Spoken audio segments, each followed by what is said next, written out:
the sign of and reflection.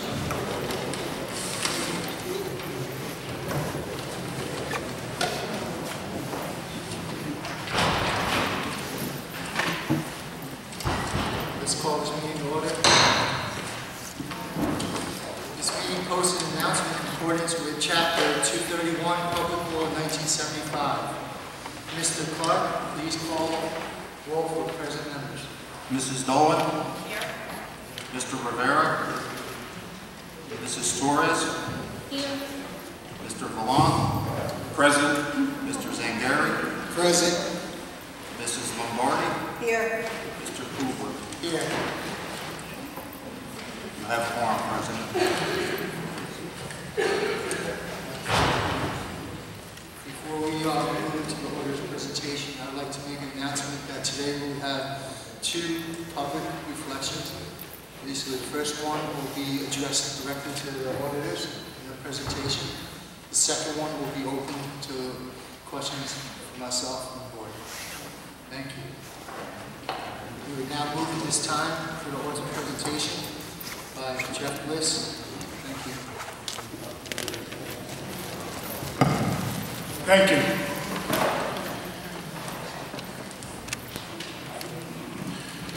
Okay. I'm here tonight to present the order for the year ending June 30th, 2014. Previously, I think back in May or June, the board asked me to do a projection of where we thought the district would end the year. Based on our final audit and the final audit numbers, the district ended the year with a deficit of over $3.7 million. That's an unreserved budgetary fund deficit. The district started the year with unreserved fund balance of $900,000 and basically overspent its budget about $4.6 million, ending the year with a deficit of $3.7 million. In performing the audit, we had a number of recommendations which are outlined on the synopsis of audit, and for the board members, there is a summary on page 26 of your management auditor's report. And I'll start going through the recommendations.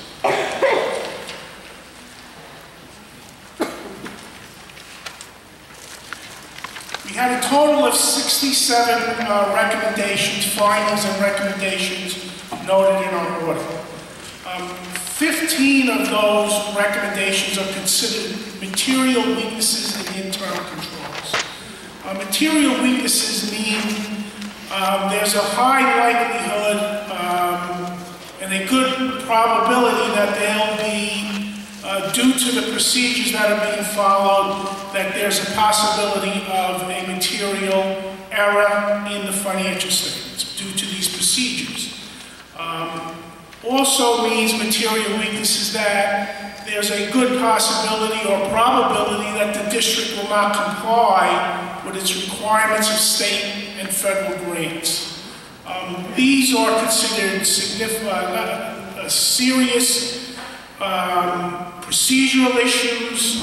Obviously must be addressed with corrective action plan. It must be corrected prior to next year's audit. We also had 5 significant deficiencies of those 67. They are less severe than material weaknesses, but things that we know that we feel are important enough for the board to know about, for us to report and communicate to them directly. Of the 67 recommendations, 11 were repeats from the prior year. If the residents want to follow along and the board members follow along, I'm going to start with the synopsis, which is on page, I think, 2 of the synopsis. The recommendations for the board members, page 26 of their management report. Under administrative practices and procedures, we had 6 recommendations. The first one dealt with surety bonds, that the interim business administrative board secretary was not bonded. He was was appointed on March 12th of 2014, but the district did not secure a bond, which is required under the New Jersey statutes. The second one dealt with a vehicle use logs. The district is required to keep track of their vehicles, the use of those vehicles. Currently, the district does not maintain vehicle use logs in accordance with the administrative code. The third item deals with position control roster. Position control roster is basically a census of all the employees, full-time positions, part-time positions of the district. That roster is a requirement, must be maintained for all school districts in the state of New Jersey. It was not updated, and it did not require all the information required under the state administrative code, which is date of hire, salaries, health benefits, and what type of equivalent employee it was, as well as their position and what budget account they charged.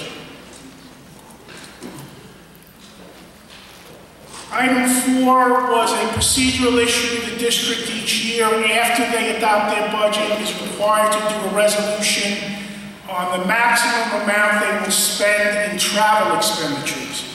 For the 13-14 year, the district failed to do that resolution, which is a requirement under the administrative code. Item 5 dealt with a policy. The district maintains an athletic advisory council trust account. It is maintained outside the business office. Those type of accounts that are maintained in the district's federal identification number, meaning the account uses the school district's ID.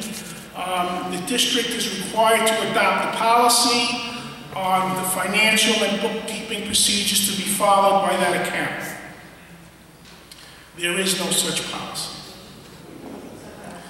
Item 6 was considered a material weaknesses in internal controls.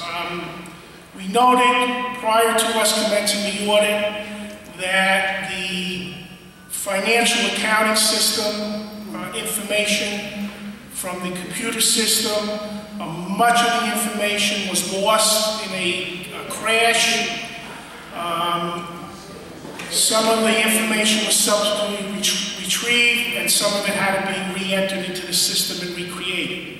It appears that the daily computer backup procedures need to be improved, obviously, so we need to make sure that we strengthen our internal controls over the daily backup procedures of our computer files. It appeared that the backup disk was corrupt. It was not being tested on a periodic basis, and therefore when the crash occurred, the information on the disk was no good. And the second area is financial planning, accounting, and reporting, where we had 34 recommendations. This deals with areas of how we account for items, the procedures that we utilize, the financial reporting that we do, and we found obviously many findings and areas of weaknesses, many which were material and significant.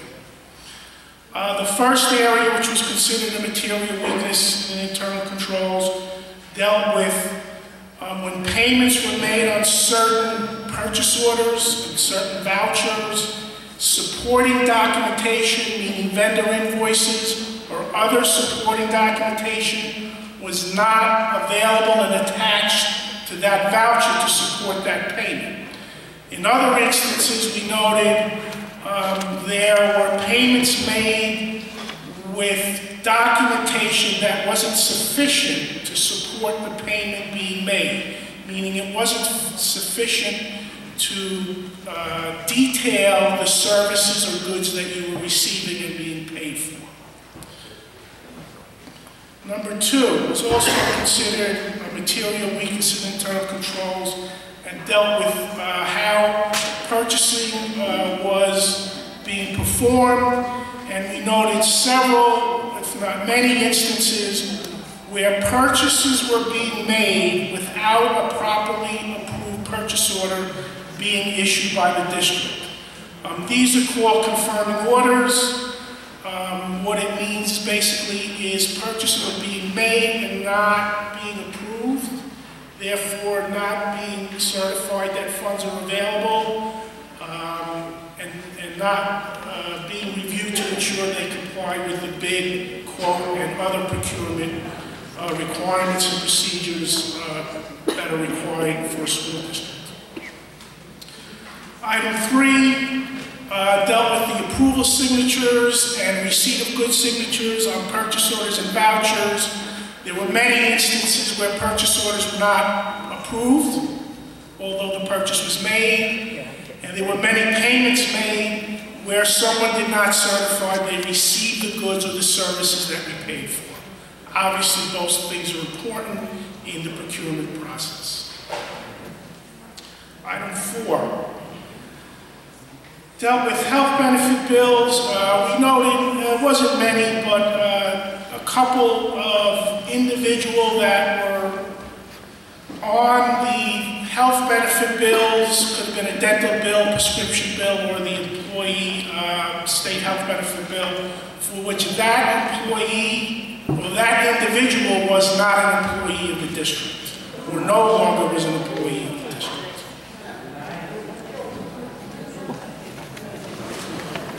Item 5 also dealt with the health benefits. We noted individuals on extended leave of absence, as well as eligible retirees who were receiving benefits for which we could not determine whether they were being billed. Some of them appeared not to be billed for those premium payments. Some of them clearly were not paying, and others were billed incorrectly. Item 6 dealt with the quarterly payment of unemployment trust claims. We are self-insured for unemployment. Our quarterly claim bills were not paid timely. They're paid 4 times a year. When you don't pay them timely, you incur penalty and interest charges. Item 7 is similar to 6. This deals with our quarterly payroll tax returns. Our federal and state quarterly tax returns were not filed timely. In 1 or 2 instances, they were either 2 quarters behind, and in one situation, they were 4 quarters behind. And again, we incurred interest and penalty charges for delinquent filing. Number 8 deals with employee payroll deductions that are taken out of employees' pay for unemployment compensation insurance. There was approximately $62,000 that was deducted from employees' pay, but was not transferred to the unemployment trust account at year-end. Those are dedicated funds. The monies are in the payroll agency account, but they have to go into the unemployment account. It's a trust fund dedicated strictly for those payments. We also noted in the payroll area that a payroll deduction ledger was not being maintained to account for and detail the accounting of specific deductions and payments related to employee payroll deductions.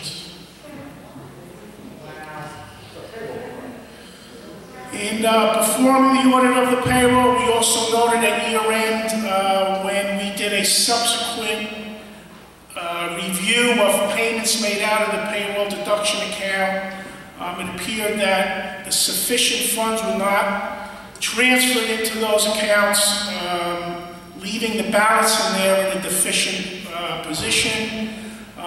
We had to transfer or make an entry for $365,000 to make that account whole. That added to the deficit. In reviewing employee payroll deductions, quarterly report of employee payroll deductions, the district is identifying differences between employees' pay, meaning the amounts being deducted from their pay for pension versus what is being remitted on the state pension report. However, those differences are identified, but they're not adjusted or reconciled with the state pension. Those need to be resolved.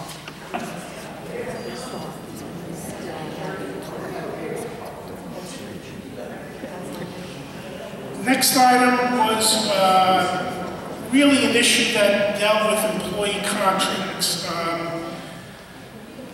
Certain contracts clearly identify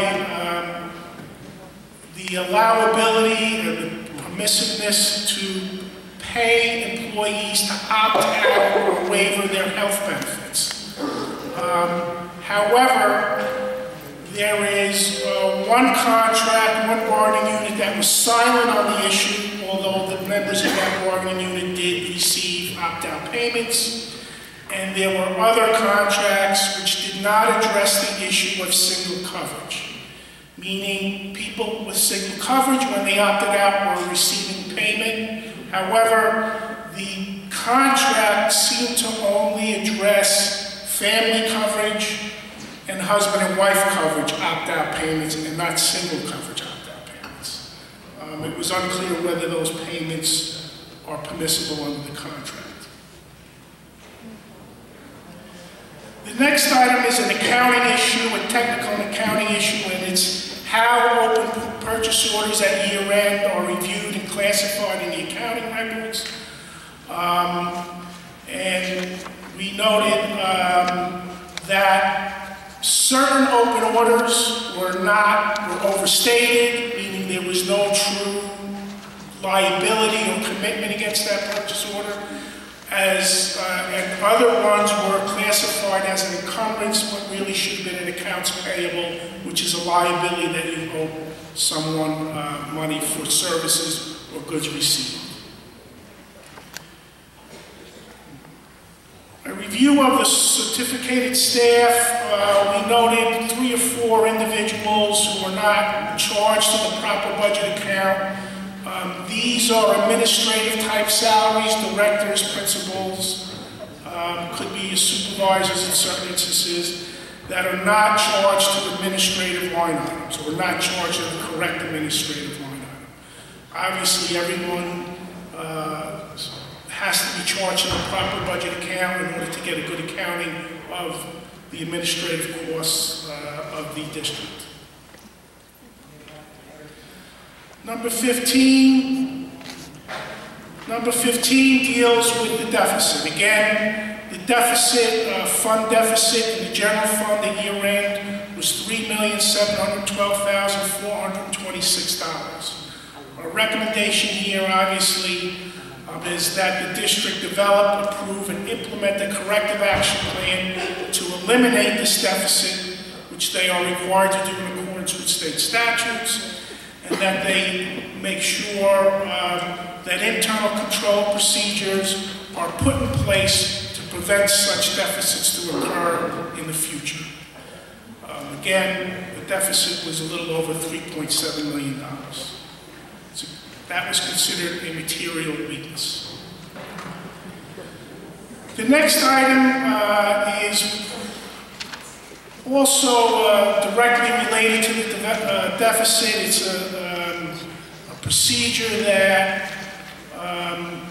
should have brought to light that there was not sufficient funds in the budget to carry out the expenditures that were taking place for the year. Again, this is also material weaknesses.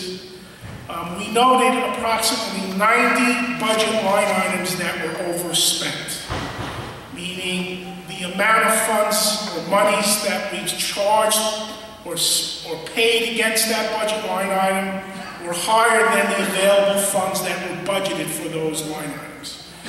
The total amount that the district overspent its budget was $4,636,000.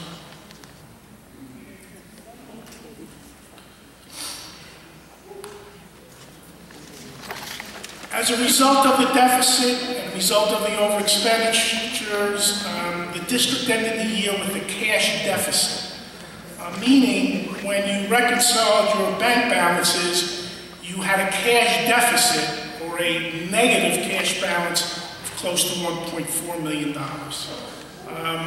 That's not good business practice.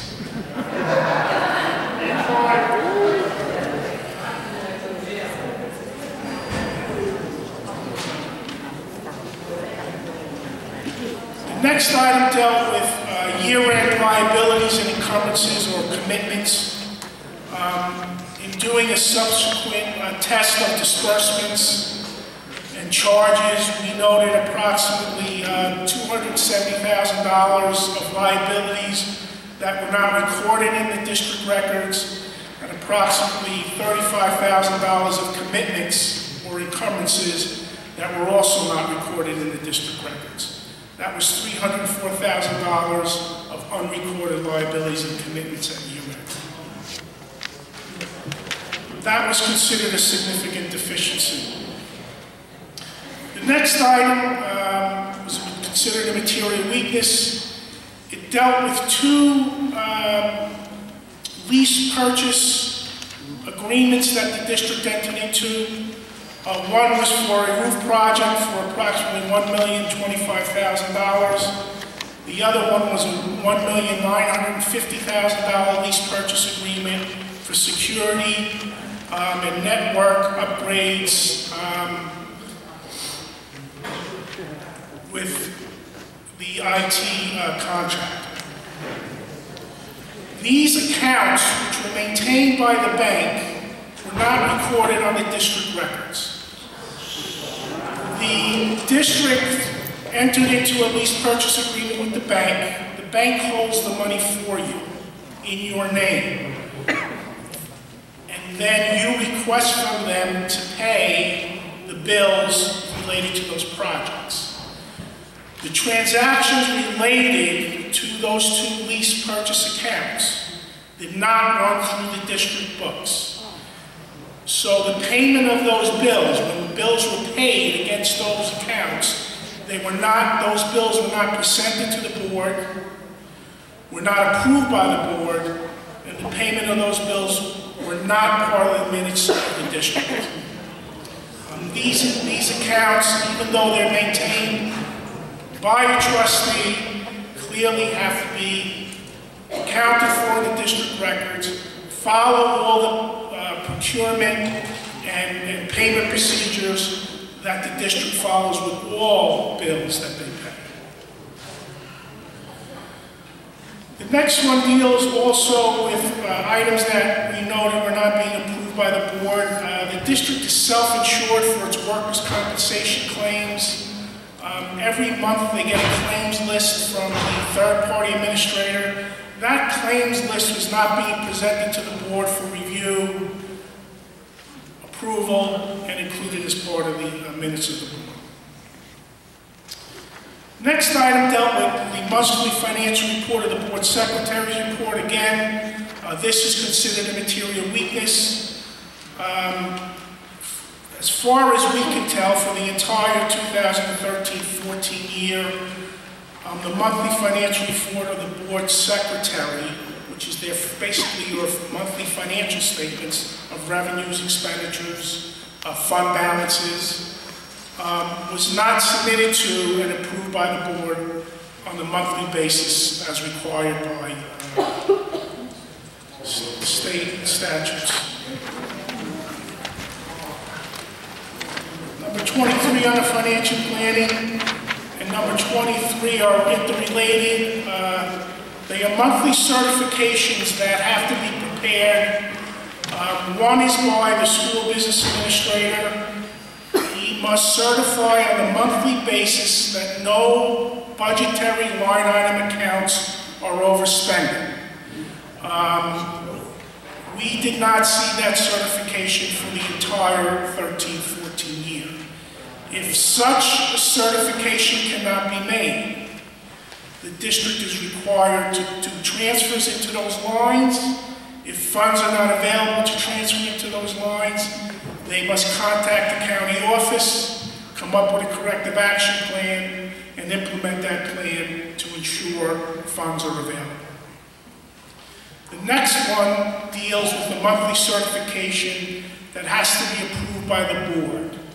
That certification is a certification that there are sufficient funds in the budget for the remainder of the year. That certification was not done for the 13-14 year neither. Again, if that certification cannot be made, the Board of Education is required to contact the county office, develop and implement a corrective action plan to ensure there are sufficient funds to get through the remainder of the year. Item 34 is a procedural issue with transfers. Oh, 24, I'm sorry. That's very dark. Deals with transfers. Under state statute, certain line item transfers that exceed 10% of the advertised budget line require the county superintendent's approval. We did not see any request being made to the county superintendent for transfers that exceeded the 10% threshold, of which there were 7. Since you have a state monitor, the state monitor can act to approve those. However, it should be a formal request and approval by the state monitor. Either way, you cannot make those transfers until they're approved by the state. Number 25. In performing the audit of the special revenue funds, we noted that there was a prior year bill, a bill from the 2012-13 year for roughly $120,000, which remained unpaid. It is a bill that is required to be paid to the state pension system to reimburse them for pension contributions and Social Security contributions made by the state for the district for teachers who are charged to federally funded programs.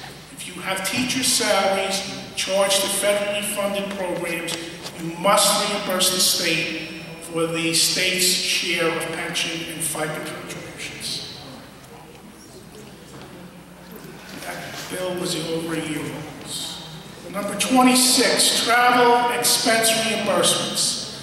Under the accountability regs, there are several procedures that must be followed when reimbursing travel expenditures. We noted in several instances where we tested that a purpose and relevance statement was not attached to the travel request or purchase order. Prior to travel, a report must be submitted by the individual going to that conference or that seminar, indicating and reporting the benefit and relevance of that conference to their position. We also noted travel events that were not pre-approved by the district, which is also a requirement, as well as lodging room rates that did not appear to be verified to the GSA approved rate. In the state of New Jersey, you cannot pay more than the federal allowable rate for lodging. We had one instance where the district paid more than what the federal government allowed.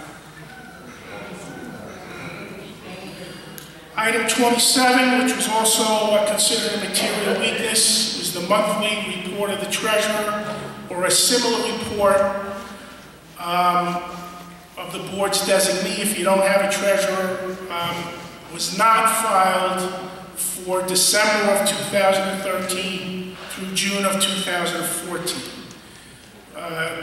Your treasurer resigned somewhere in December or January. that function did not appear to be being performed on a timely basis. Therefore, those reports were not being prepared, and those reports obviously were not submitted and approved by the board for that period of time. Number 28 deals with the monthly bank reconciliations and perform the audit of the June 30th, 2014 bank reconciliations.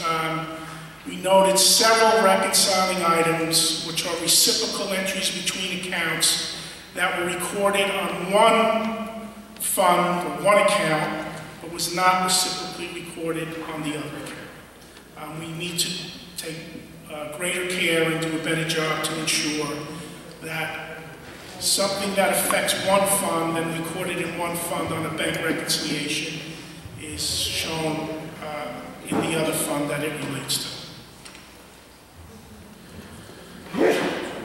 Item 29, final expenditure reports. The federal and state reports were filed for June 30, 2014, indicating the amount of funds spent on certain grants. We noted that the NCLB federal grant program reports were not in agreement with the district records.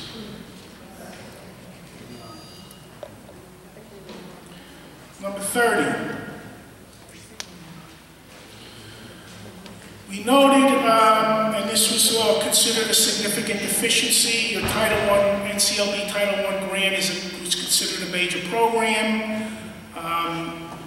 We noted that the salary charges for the individuals and their salaries that are charged to that program were not approved by the district. The district, on an annual basis, as a matter of procedure, should approve the individuals and their respective salaries that are going to be charged to any federal grant program. In addition, we noted on the time and effort activity reports, which is a required state report of how much time an individual spends on a federal grant program, we noted there was an individual that was not reported on that report. That individual happened to be the highest paid employee being charged to the program. The total salaries being charged in that program were $530,000. The next item also deals with the Title I, NCLB Title I grant program, was also considered a material weakness.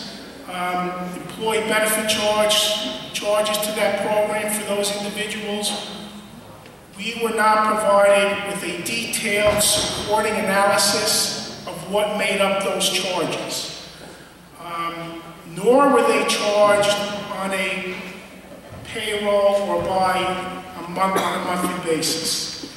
The district should have a complete, detailed analysis matching to the individual, that salaries that are charged there, of what their benefit costs are, and those benefit costs should be charged as those bills are paid.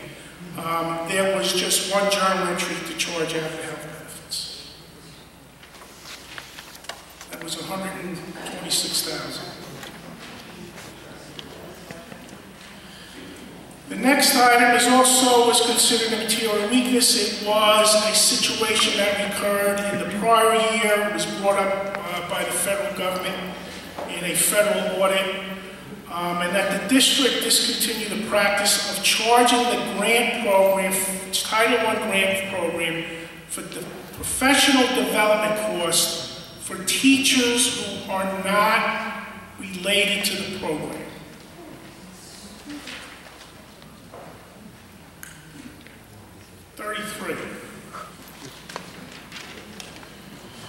Dealt with the extraordinary aid application. The district gets reimbursed by the state for costs that are what they considered special ed costs that are considered extraordinary, meaning costs that are over a certain limit.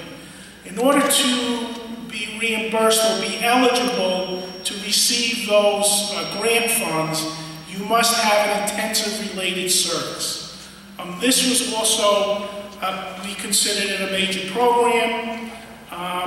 In testing the students that were included as eligible on the application for reimbursement, we noted that they did not have an eligible intensive related service. Therefore, they should have not been included in the application, and the district should not have received reimbursement for the costs related to those students. The next item dealt with a open purchase order or an encumbrance that was on the books as of June 30, 2014, that we canceled in the audit because there is no liability related to this purchase order. The issue with the purchase order is it was charged against the state 192, 193 non-public service grants. If you do not spend those monies on eligible costs, and they have to be non-public school costs, those monies must be returned to the state of New Jersey. There was approximately $51,000 related to these canceled amounts, which we are unable to determine what year they relate to or what service they relate to. The district must review their records, research it, determine the year of the services, and refund those funds back to the state of New Jersey.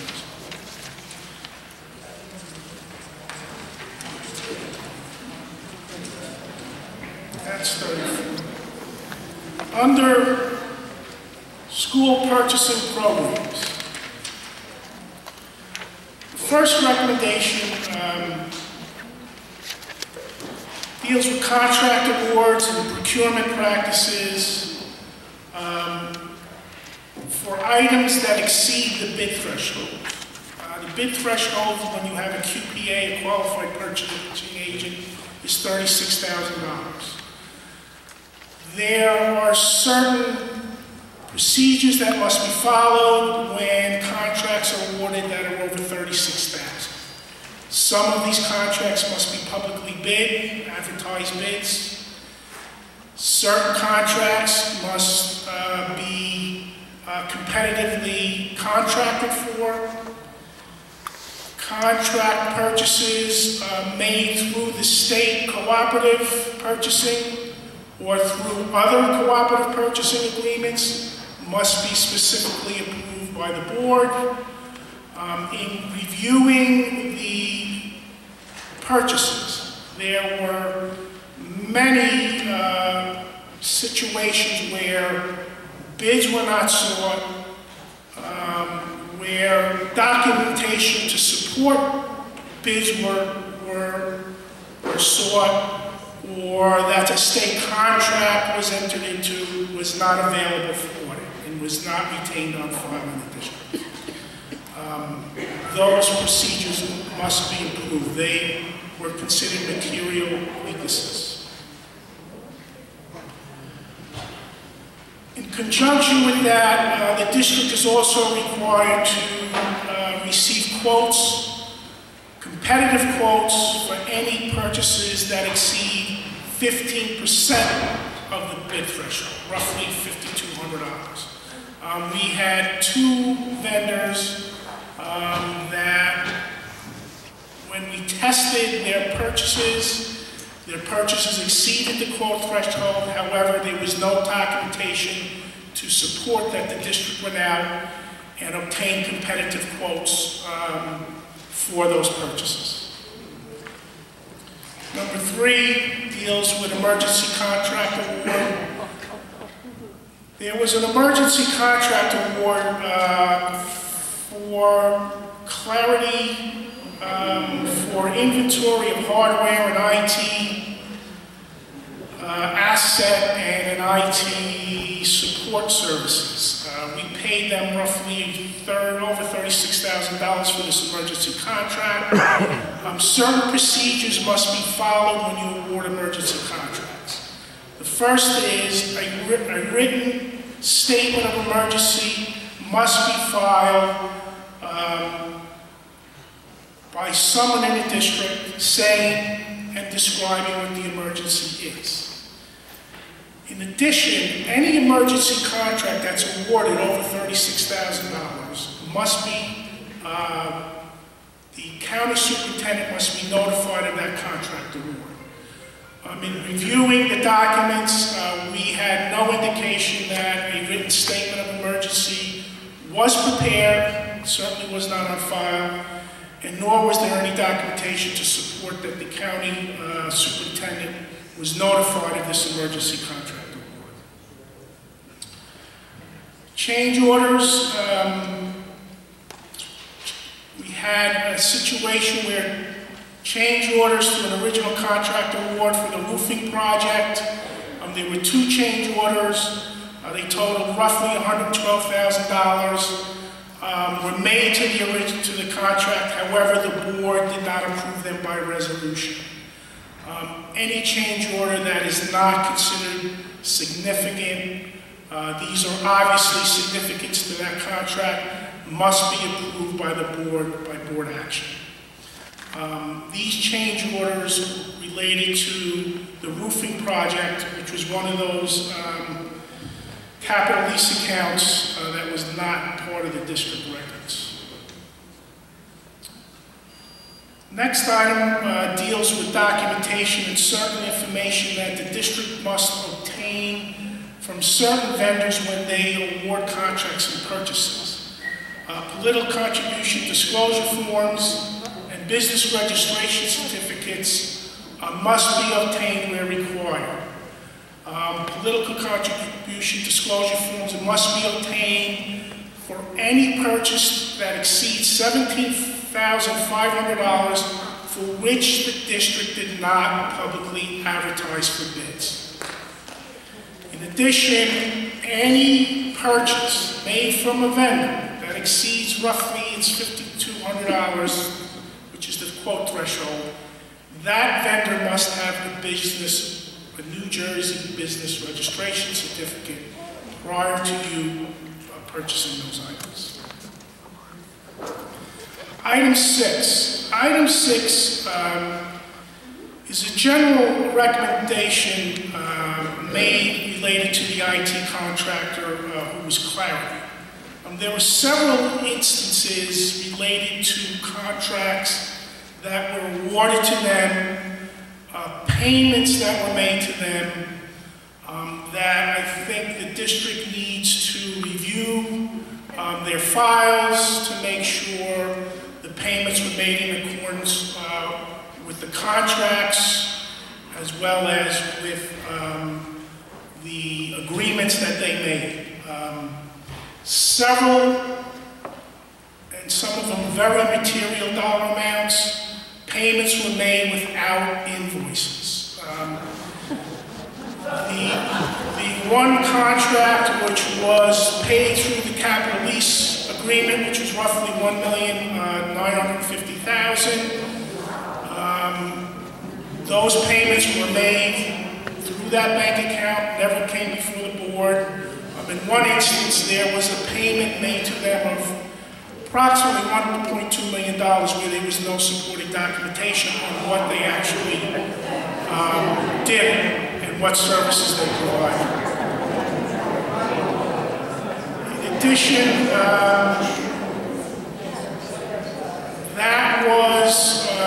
there were other no-bid contracts awarded to them for IT outsourcing, which there were no invoices for the payments made to them. Also, we talked about the emergency contract made to them, that there were no notifications to the county superintendent or written support of emergency, as well as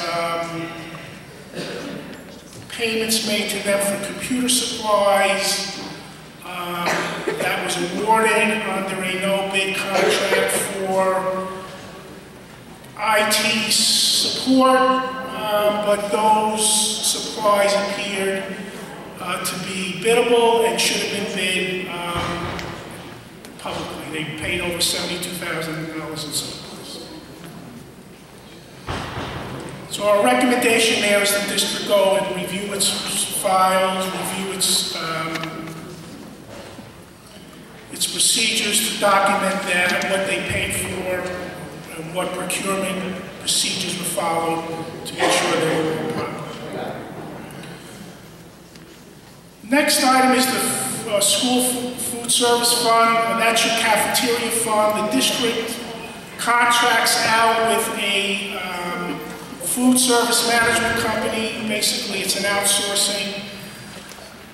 In reviewing the management services operating statement, which is a statement of their revenues and expenses, when we compare the revenues that they reported as being collected to the revenues reported in the district records, the district records were less. The food service management company indicated they had roughly $16,000 more in sales than what was running through the district records.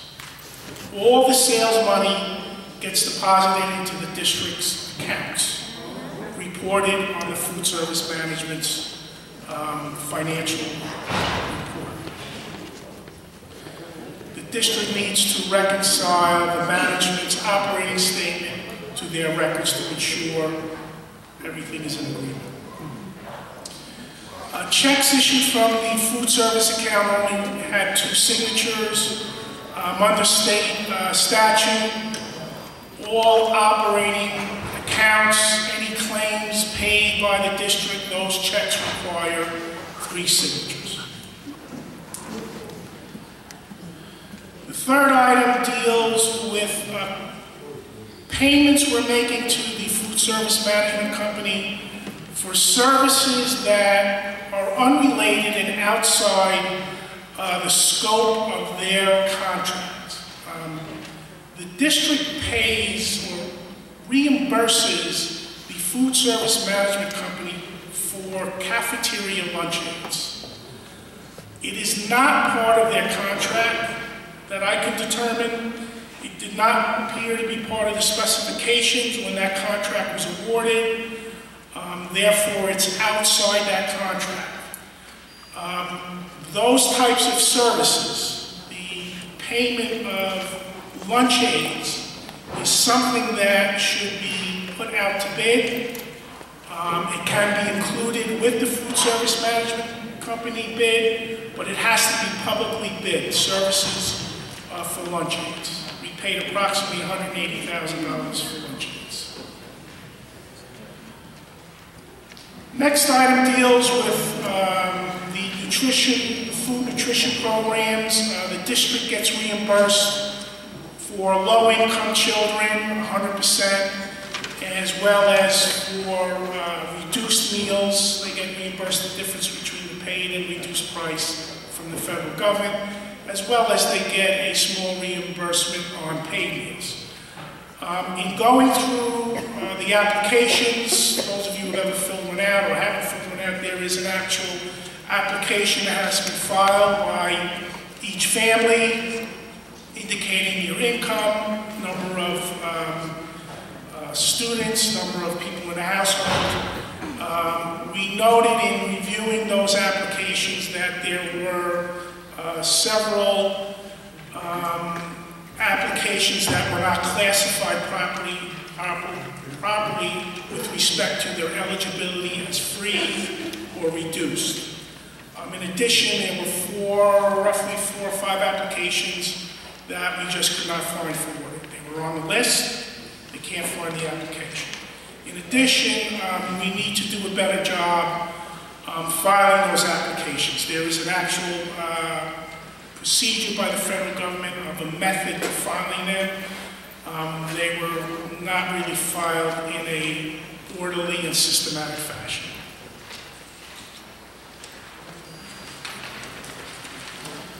Student body activities. These are accounts that are maintained at the schools.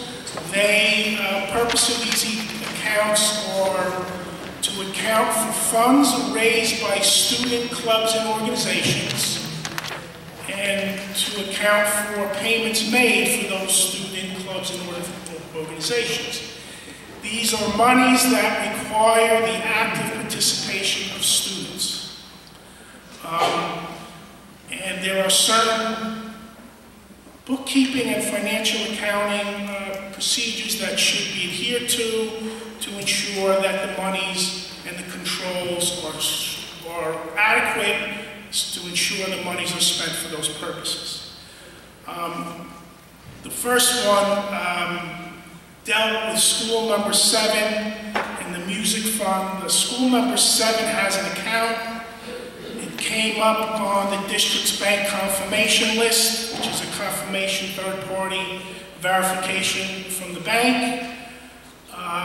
It's a small amount, but there's no records that were provided to support those bank accounts. I can't tell you what transactions happened. I can just tell you there's money in the account. In addition, in the prior year audit, there was an account reported for the music fund of roughly $900, of which there were no records provided for that account. However, that account did not come up and was not verified by the bank as a district account. District needs to review internally School 7 records, and as well as is there truly a music fund. With respect to the high school account, we noticed certain sub-accounts. Each activity has certain sub-accounts, and each organization club has their own sub-account within a bigger account. There are several sub-accounts in there that do not appear to be student-related type activities. The district needs to review those accounts and ensure that only accounts that are for student clubs, organizations, and activities are maintained there. Some of the accounts, titles, a lot of them did not have little to no activity, but there's money there in these accounts and they should be reviewed and closed out. Some of the titles were principal's account, math department, business department, fines should be in the student activity account, and then just a general department account. Need to review those. Pre-number receipt tickets, when monies are collected, there should be a procedure and a control mechanism where there is a deposit form or a receipt tickets that's pre-numbered, so that there's control over when the money comes in, it's accounted for in sequential order. Goes to the treasurer, goes to the person giving the money, and then one is maintained in the book.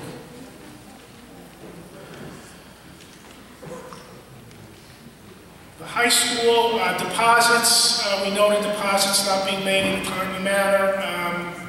Most of these kind of funds, a lot of them, cash, checks, the money should be deposited within 2 business days. We noted situations where it was a week, 2 weeks. That's not good procedures practice. Also, there is a voucher for payments in this high school activity account. Requires 3 signatures. In many instances, all 3 required signatures were not on those vouchers. If the procedure and the policy is 3 signatures, all 3 signatures have to be present before you make those payments. The summer program, there is an account for the summer program. There are no vouchers utilized at all. Vouchers should be utilized for the summer program for payments made to ensure that they're properly approved, properly charged to the right accounts, to ensure that there's invoices attached and the proper procedures are followed and approved.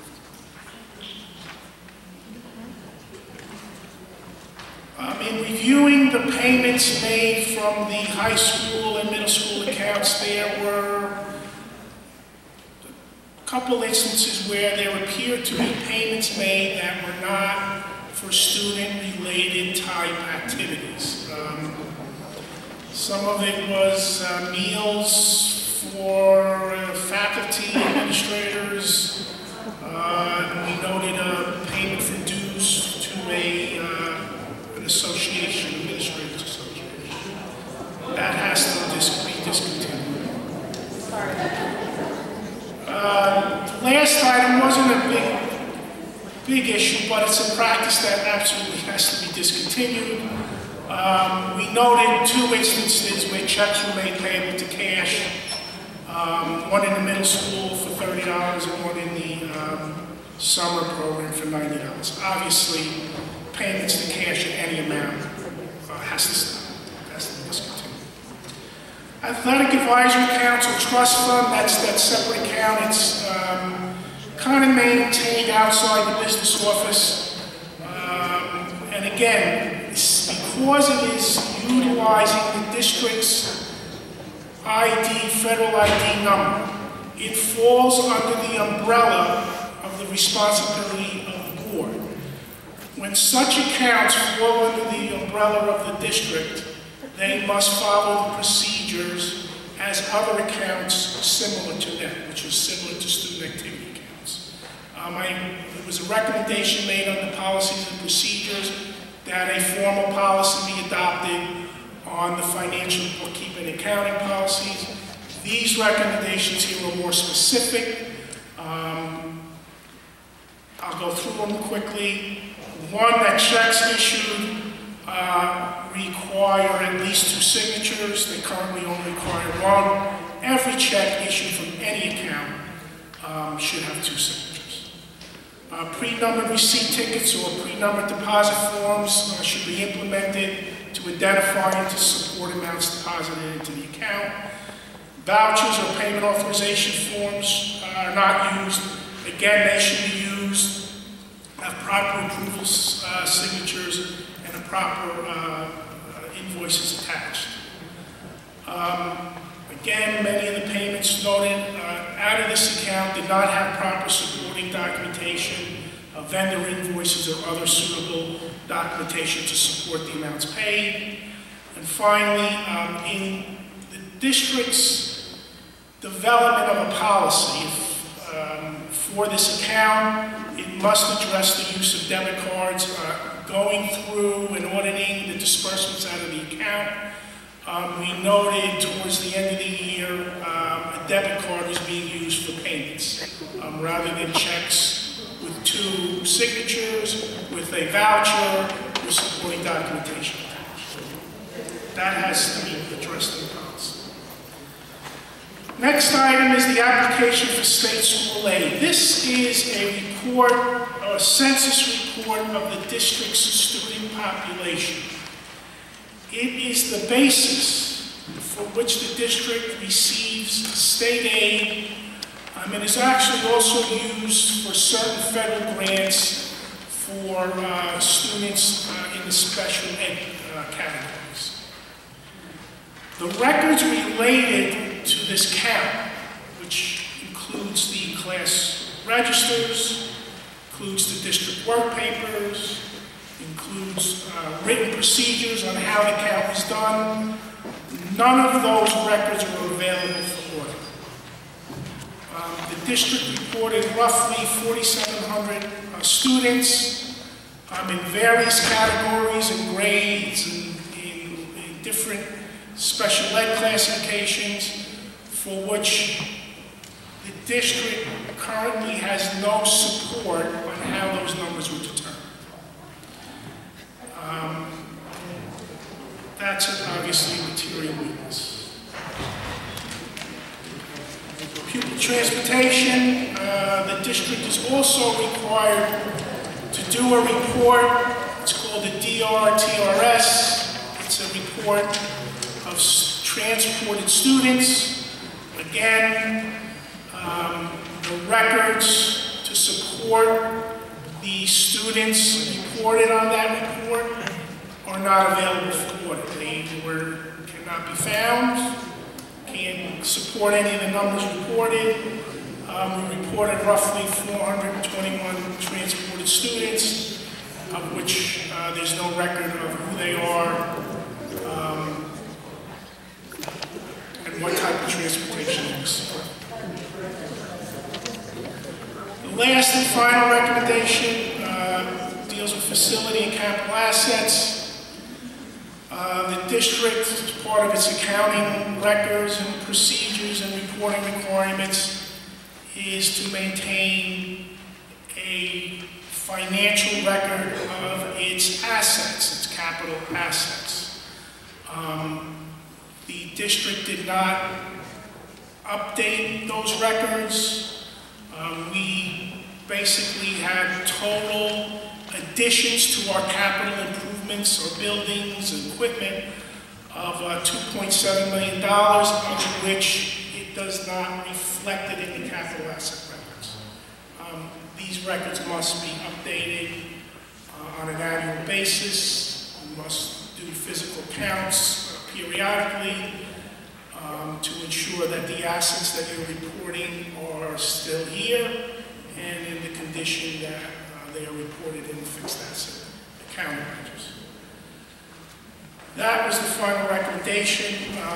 Obviously, a significant number of recommendations.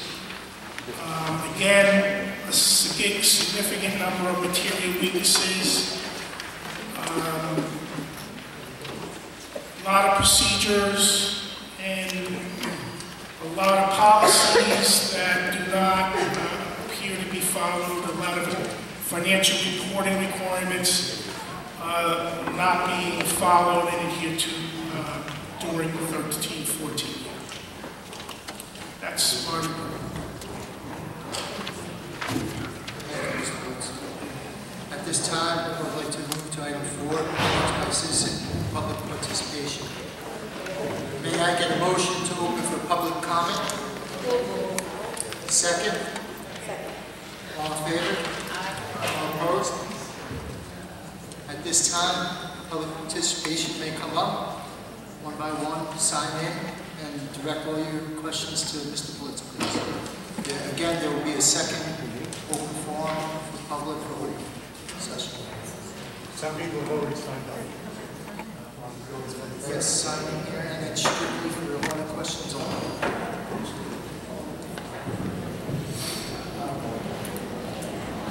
You could come up one at a time.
First question. Every year, every summer, it's customary for the board to be audited. Is the audit you did that summer audit, or is this in addition to the summer audit that should have been done? No, this is the annual statutory audit that's performed after year end. It's the same as the summer, yes. Because I think in one place it stayed in December and someplace else it stayed in December, never mind. I forgot it's only January. I took the time to read this, and I think you have to be CPA in order to understand most of it. I thank you for the summaries that you did because it made it a lot more easy for people to understand. But I have questions. I think some of the people that are here tonight want to ask why. How did this happen? Why did it happen? What should have been done differently? I think the people realize that's not why you're here. You're here to explain the numbers. One of my questions, however, is, now that this has been done for the state, I'm assuming the state will see this? Yes, it's been issued to the state. And can we expect, is there a possibility that something will happen at the state level because of the findings that you've come up with? If I'm putting you on the spot, it's No, I would say that what was going to be required is, now that the deficit has been certified to, the district will have to formally develop and implement a plan to ensure that the deficit is eliminated and to ensure it doesn't occur again. The administration is going to be required to adopt a corrective action plan to address each and every finding or recommendation in the report. The state has already appointed a state monitor based on the projection or that there was going to be a deficit. Now that it's been certified to and it's in the audit, now you have to take action to eliminate it. reading your comments and suggestions, a lot of suggestions or the actions that are going to be taken, it says management will do this to make sure this doesn't happen again. Who is going to be watching management? It's up to, the auditors. I mean, again, does this stop at Belleville or is some, okay. Because I'm sure that the district is on the State Department of Ed's radar screen. Because there are going to be people that get blamed for a lot that happened. People that are no longer here. But in some of the cases, it will say for the entire month, for the entire 13-14 school year, this was not done. After March, we had interns that came in. So there are people here now that I guess also didn't do what they were supposed to do. Either because, for whatever reason. It wasn't done in the past, so they didn't think they had to do it. Now I'm making excuses for them. I don't want to do that. But because some of the things continued through June of 2014, my concern is, are all the people going to... No, I'm sorry. My question is not coming out. I just want to make sure that everybody is going to be held responsible for what should be done. I think also in the report, it states that most of the things that you've commented on, management has already agreed to implement or are implementing, except for certain things that you have marked with asterisks. The asterisk means they're repeat recommendations from the prior year audit. As part of performing the audit, one of our requirements under government auditing standard is to review, whoever is appointed auditor next year, will have to review every one of these recommendations to see if they were corrected. If they are not corrected, they will be repeated again, and they will show an asterisk. So the requirement of any auditor that does a school district or any government audit, they must review the action that was taken related to the prior year recommendations. If those recommendations or those findings have not been fixed, they must show again as a recommendation. In the state of New Jersey, if significant recommendations are repeated year after year, and if they're considered significant deficiencies or if they're considered material weaknesses, and they're repeated, the district or the state has, under the statutes, the right to keep the state monitor here. So yes, they absolutely, the state's going to review it. They're going to look for the repeats. They're going to look for material weaknesses. They're going to look if the deficit has been resolved. And if nothing gets resolved, you will have a state monitor until those things are eliminated. When you listed things, you listed categories, you listed organizations, whatever, the only one that's listed as a trust fund is the Athletic Advisory Council. Do you know why that's different from everything else?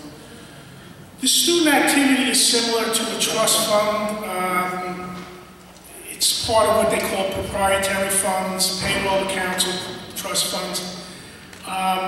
It's a trust fund because it's kind of held outside the direct control of the board and the business office. But it's the only one that's outside of it. No, there's the unemployment account, is a trust fund. A trust fund means the money is specific to that purpose. So that the athletic advisory council money is specific to the purpose of that council. And the unemployment account is a trust fund. It's specific to that purpose. It can't be used for any other purpose.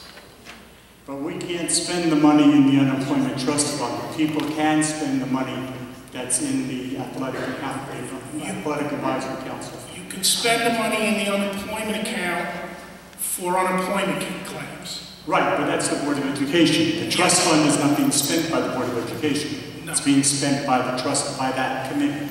Yes, by that committee, which is supposed to be made up of appointees of the Board of Education. Supposed. Thank you. You're welcome.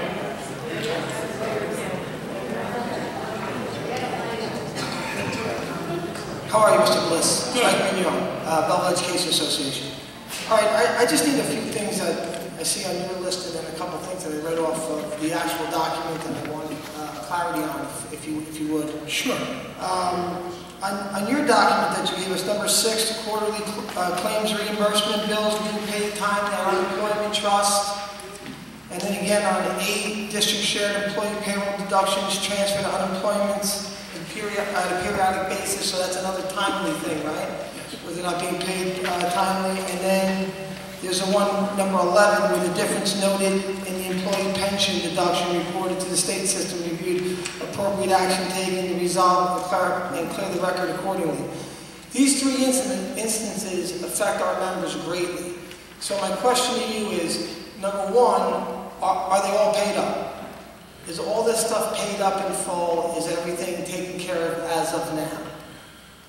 The unemployment claims bills through June 30th of 14 were paid subsequent to the end of the year. The unemployment deductions I can't comment on. I don't know if they transferred the money. The monies are accounted for. They just not transferred to the fund yet. I can't tell you if that's been resolved. I don't know. Okay, because It wasn't resolved as of December of 14. All right, because my question is, we have retirees that are planning on retiring or have already retired. How does this affect them? The unemployment, I don't think affects them at all. I think the pension issue could possibly affect them if the deductions that are being taken out of their pay don't agree with what is being reported to the state. That has to be resolved. That's an issue that absolutely has to be resolved. Okay, so we've been addressing this issue, and I'm asking you because you have first-hand knowledge. Has it been resolved as of now, or not? I can't, I don't know. Oh, you don't know? I'm sorry. All right, thank you. I just was... Okay, all right, so that also goes with number 25, which talks about the Social Security and pension reimbursement for the fiscal year 2000. But all that is, we just blanket statement, that whole thing pretty much, right? That's not going to affect you because the state of New Jersey has paid the contributions for the members. The state of New Jersey pays the contributions. What the district has to do is reimburse the state for contributions they pay for employees charged to federal grants. They won't subsidize those contributions if the federal government is going to pay the salary. So that will not affect you. Okay, now, when I went to check out the actual document, so I have it by finding number. I don't know if that helps out. Finding numbers? Okay.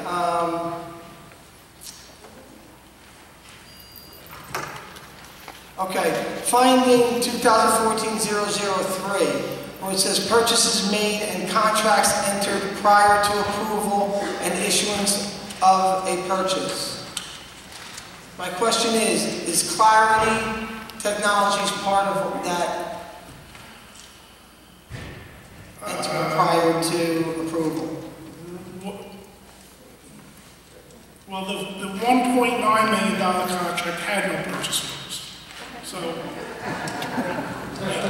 it doesn't apply to that because there weren't any. But it says contracts entered. So in other words, you're entering into a The contract. $1.9 million Clarity contract entered into was approved by board action prior to any payments.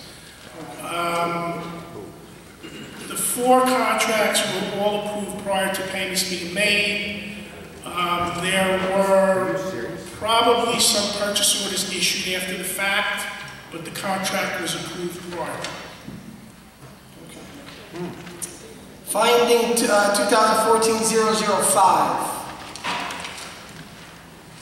It says district payroll agency's account balance of $702,492 at June 30th, 2014 was insufficient by $365,404. So that's our payroll, correct? It's your payroll deductions. It's the amounts that's deducted from the pay. How could that affect us? What way does that affect? What we did in the audit is we charged the budget $365,000 and moved the money over to the payroll account through a journal entry interfunding call. So we made the account whole through an audit adjustment. That shouldn't have to happen. Every payroll period, the money deducted from the employee's pay and the employer's share of FICA and Medicaid should be transferred to that payroll agency account, deduction account, every payroll period for the exact amount. So it should not happen. It's not going to affect you because what it would affect you is if the deductions from your pay were low. So they're deducting it from your pay and they're depositing it in, they're not transferring the money into the payroll deduction account. Okay, but if they're not deducting your pension per se, will that affect a retiree who retired that year, or? No. That won't affect it? No, because that's based on their quarterly pension report. Okay, 006, which would be the second one, or the next one after that. The part that says liabilities and encumbrances for retirees compensated absentee payouts. Legal expenses, worker compensation, contribution, tuition payment, gasoline for district vehicles were not reported June 30, 2014. And I ask this because we still have problems with our retirees not being paid properly on these certain items. So I'm wondering if these are all taken care of now, if they're not taken care of, how's that? They were liabilities at year end that were booked. Were not recorded in the records. We recorded them. I would have to refer to the administration on whether they paid those liabilities. I would assume they have been paid because we would have made sure for us to book them that they were paid. We would have to see the subsequent disbursement to make sure they were a liability. But we're still not sure whether they were paid in a timely fashion or if they were paid after the fact. Okay.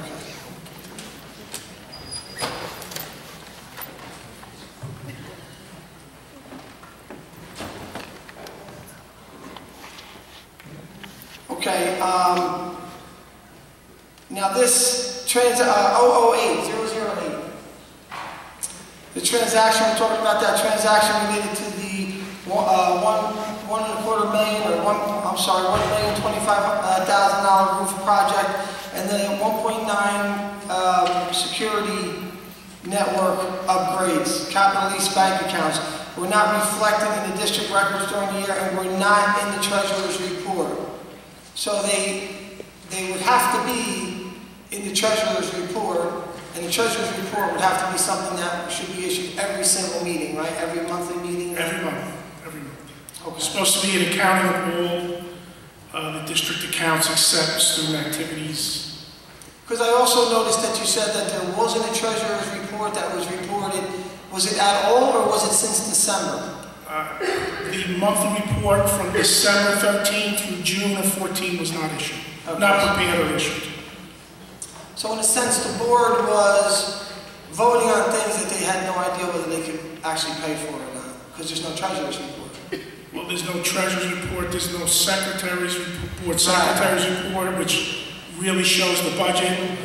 There's no certification to say the budgets are not over expended.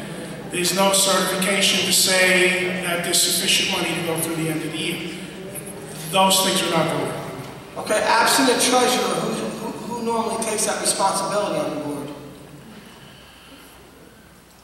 The person who approves the payment of a bill and says that there's funds available is ultimately responsible. Yeah, okay, so then really pretty much no bills could be paid, and if there's no treasury or no treasurer's report on that, and whoever's making those payments should be actually making the treasurer's report, something of that sense. All payments must be approved by the board secretary. Has to sign the voucher. He produces a claims list that goes to the Board of Ed. The Board of Ed approves the payment of those bills. Those checks get issued, and the payment is made. There appears to be a total breakdown in the system. There's no board secretary's report. After November, there's no treasurer's report. The treasurer's report's not going to tell you if the budget's overexpended. It's not going to tell you if there's enough money in the line accounts. That's the board secretary's report. It tells you, gives you a report. Here's all your budget lines. Here's what you budgeted. Here's what you paid. Here's what you have to pay. And here's what's left. That report, from what I can tell from all your minutes, was not submitted to the board and approved. The certification required by the board secretary to say the budget lines there's no budget line overexpended. That's what he's certified to. That's not done. And then the board not certifying that funds are available was not done. So everything that's been put in place, either by the state regulations or the accountability regs, which is good practice, is not being followed. And it's not just those things, it's also purchasing things without a properly approved purchase order. It's, awarding contracts that are not publicly bid. It's not one thing. You don't end the year in a $3.7 million deficit because one thing wasn't done. It's multitude, and it's a snowball. It's just things not being followed. Okay, as part of an association that has this hierarchy of a committee, that responsibility should fall on the president at that time of the Board of Education as far as can we approve spending when we don't have a treasurer's report? A treasurer's report should be voted on also. Should it be something that's voted on? Every month. Every month, right. So, and the president runs the meeting, so I would have to say, it's safe to say that that responsibility falls on the president's shoulders. Being the president of the association, I know that that falls on my shoulders every month. So, I mean, I think the people here are looking for accountability, and all right,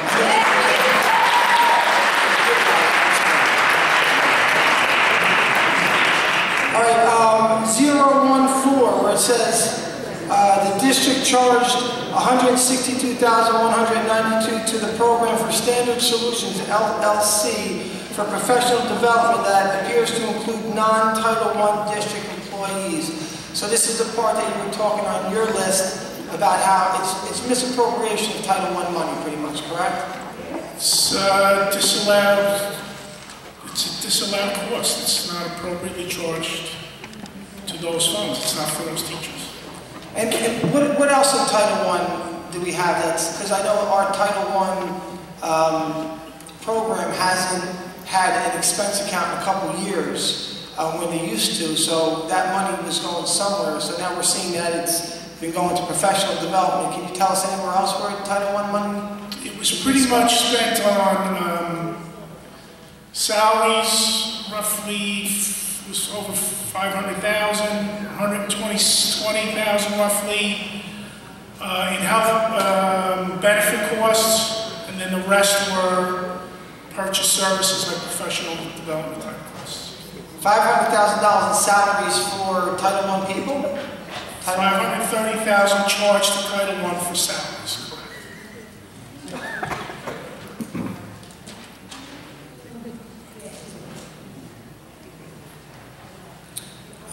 018.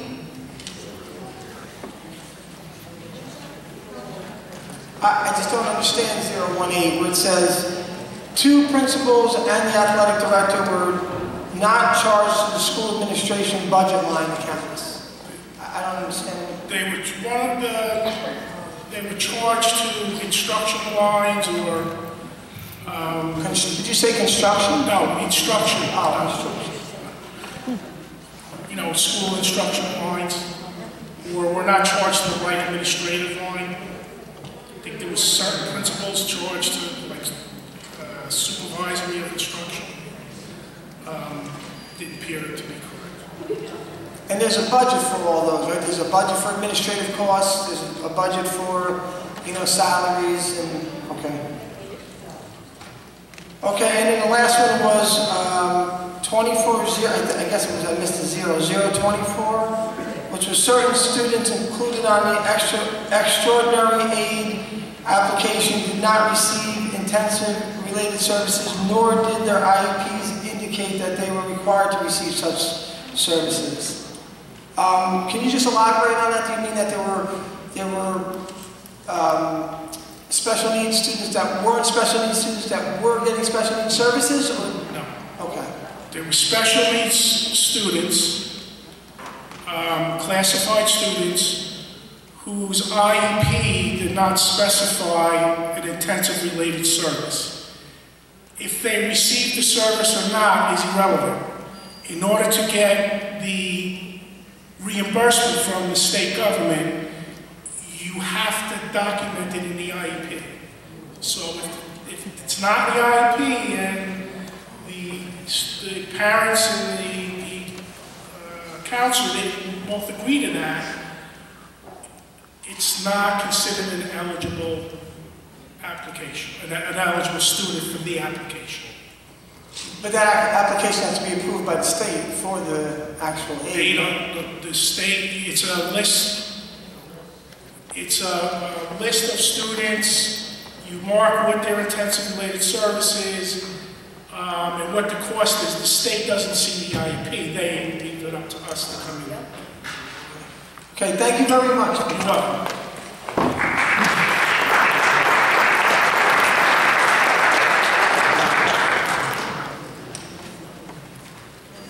Mr. Bliss, hi, I'm Jeff Manning. First, thank you so much, really, because I think this sounds as though it was just a Herculean task to dig through all this diversion and subterfuge to come up with something, anything, that you could put on paper and then relate to us, who are really just, I mean, numb, we're shell-shocked. It's astonishing, sickening. I don't know, how many different ways to describe it. It's just unbelievable. And it seems like a blitzkrieg, like there was no stone unturned, no revenue source from anywhere that wasn't abused and used for other than its intended purpose. And I go down this list, and I've got a full page of things, and I really find it very sickening. And like Michael said a little earlier, this can't be ignored. This isn't incompetence. This is violation of trust, of sworn duty. This is something that I trust that the state, being so incredibly efficient with you and your report and your ability to draw light to all these things. We were an ATM machine. We were abused in every way conceivable.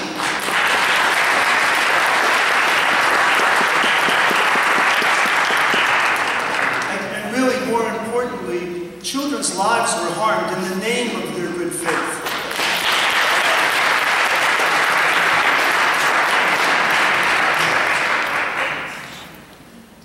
So many areas that are just so upsetting. For a lot of us, this is vindication, and it is sour. It is just worse than that. It confirms our worst nightmares. And now we're left to move on, and we have to move on. And I thank you all who are here, dedicated, who've remained. And I noticed some absences. And I saw a lot of signatures. From Board Administrator Michael Vezza, from President Rivera, from Feldman, from a list of people who aren't here anymore. They're gone. But the evidence of their lives are here. These are people who took oaths. And I just really, it's just nauseating.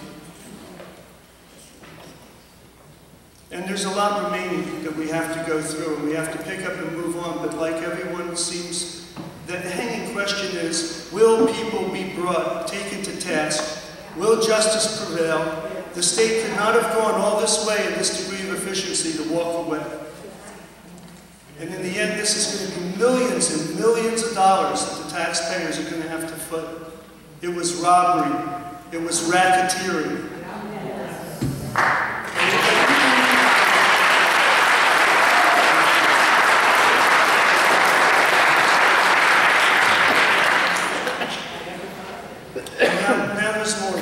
And things that still hanging over us with big questions, complaints that involved some really serious accusations, and that where do those liabilities fall into this? Millions of dollars in lawsuits that are simply not, at the time of the last year's audit, they're incalculable, they're open-ended. Now we've ended another one, I understand, with another big one yet to go. These are all costs that land on us. We don't even know from our board attorney, who promised us an answer not that long ago, as to whether or not we're even covered for them. I think it was September 24th we were supposed to hear. So not to get off track with you and why you're here, but I just have to say that because, quite frankly, I'm tired. This is like Groundhog Day for me. I've appeared here since October of a year and a half. Going on a year and a half.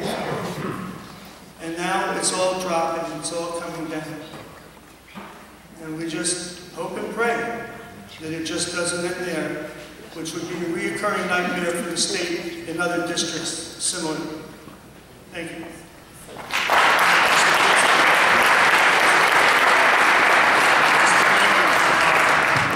Just make a quick comment on that. As far as the audit report,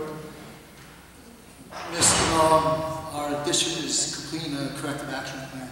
It should be done in the next week or so. Once that's completed, it's going to be given to Mr. Bliss and his firm to review.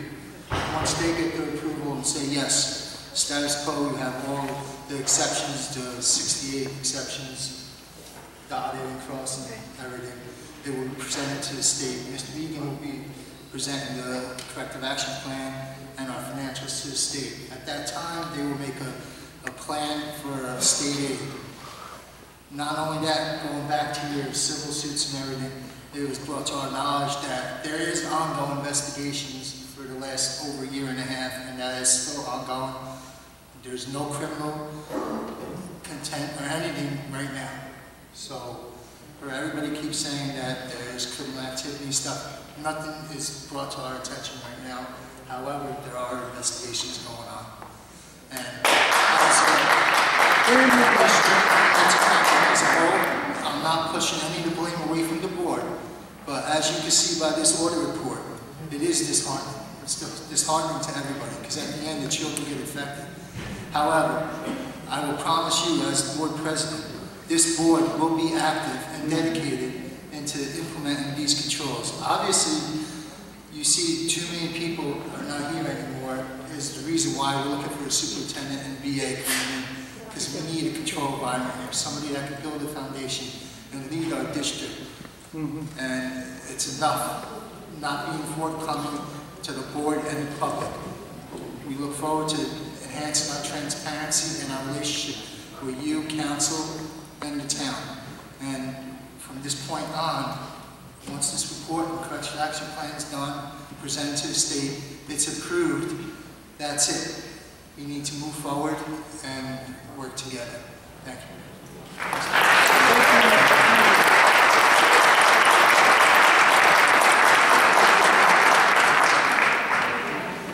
Vincent Frank D'Antoni, Mount Prospect Avenue. First of all, congratulations, Mr. Kugler, on being appointed president of the Board of Education.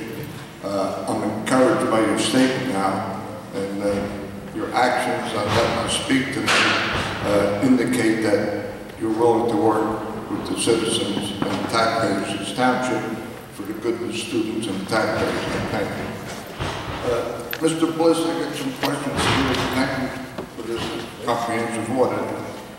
You mentioned that the items with the asterisk are from prior year.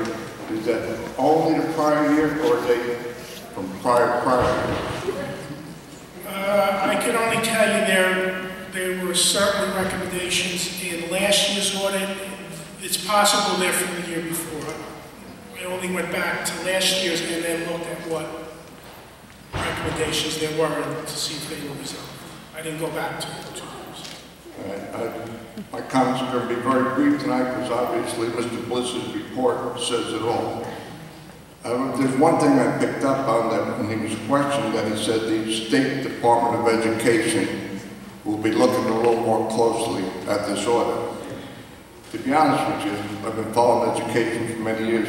I really don't have much confidence in the State Department of Education. They took over the North School system, Jersey City, Patterson, Camden. It's like over decades, and there's been no progress that I see in those districts. So what I'm asking tonight, and you may have referred to it in your comments just now, Mr. President, but I'm asking this Board of Education to officially pass a resolution requesting the State Attorney General and the U.S. Attorney to look into this report and see if there's any criminal activity.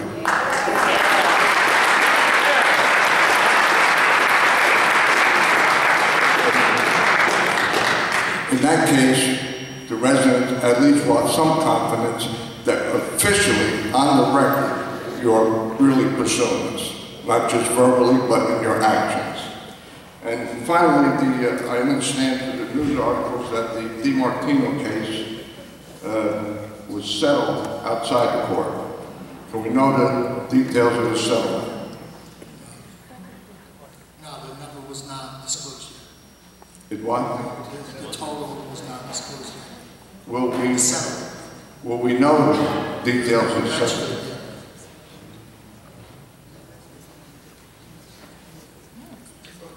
DiMartino case? Yes. Currently, there's... It was supposed to there go are to... talks of settlement. There currently is not a settlement. And the news article, they were supposed to go to court Friday, I believe. And the latest news article that I read, that they reached a settlement out of court with the Board of Ed.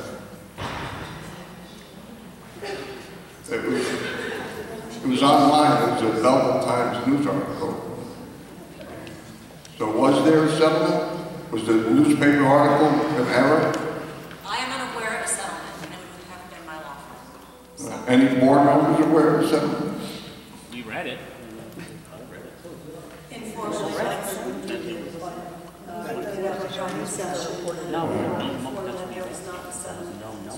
All right, well, like I said, it wasn't something I heard. I read it in the newspaper report that the settlement.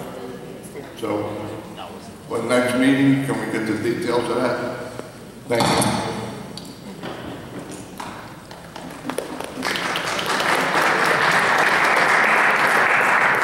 Georgiana White, Stevens Street. I'm a parent of a Belleville High School student. We finally received confirmation of the obvious. Misappropriations and mismanagement of monumental proportions have been going on, and the Belleville School District is in deep, deep financial trouble. Thank you, Mr. Bliss, for your comprehensive report. I do have a little tax knowledge, and my head is spinning. I have a couple of questions. In the case of the individuals receiving health benefits, typically in a case like this that they were not entitled to, do they typically ask for reimbursement in these cases? The district typically asks for reimbursement, but depending how long they've been on the bill and ineligible will depend how much they'll get reimbursed. If they've been on for 3 years, you're not getting reimbursed 3 years worth of premiums. I don't even know where to begin. In the case of the applications of reduced and/or free lunches, the lunch program, for the families that were charged for reduced lunch or paid full fees for lunches when they were entitled to free and/or reduced lunch, are those families going to be reimbursed? And the persons or individuals that received the benefit that they were not entitled for, will they get reimbursed or ask or be submitted a bill? I can't answer that. I think that's a question for the administration. I can tell you in my experience that I've never seen a request like that made. Can anyone on the board answer that question? Do you want me to rephrase the question? We have students that are on the free lunch program, on the lunch program, that were given free lunch that they weren't entitled to. There were people that should have received reduced or free lunch that perhaps paid a full ride, according to the 181-page report. So, for the students that were parents that had to pay when they were not required to pay, will they be reimbursed? And those that received the benefit that they should not have received, will they be billed? Mr. Bliss, in regards to the free and reduced lunch, do we know the specific instance of each form? Was it filled out improperly by the parents? Was it orders? Do we know those details?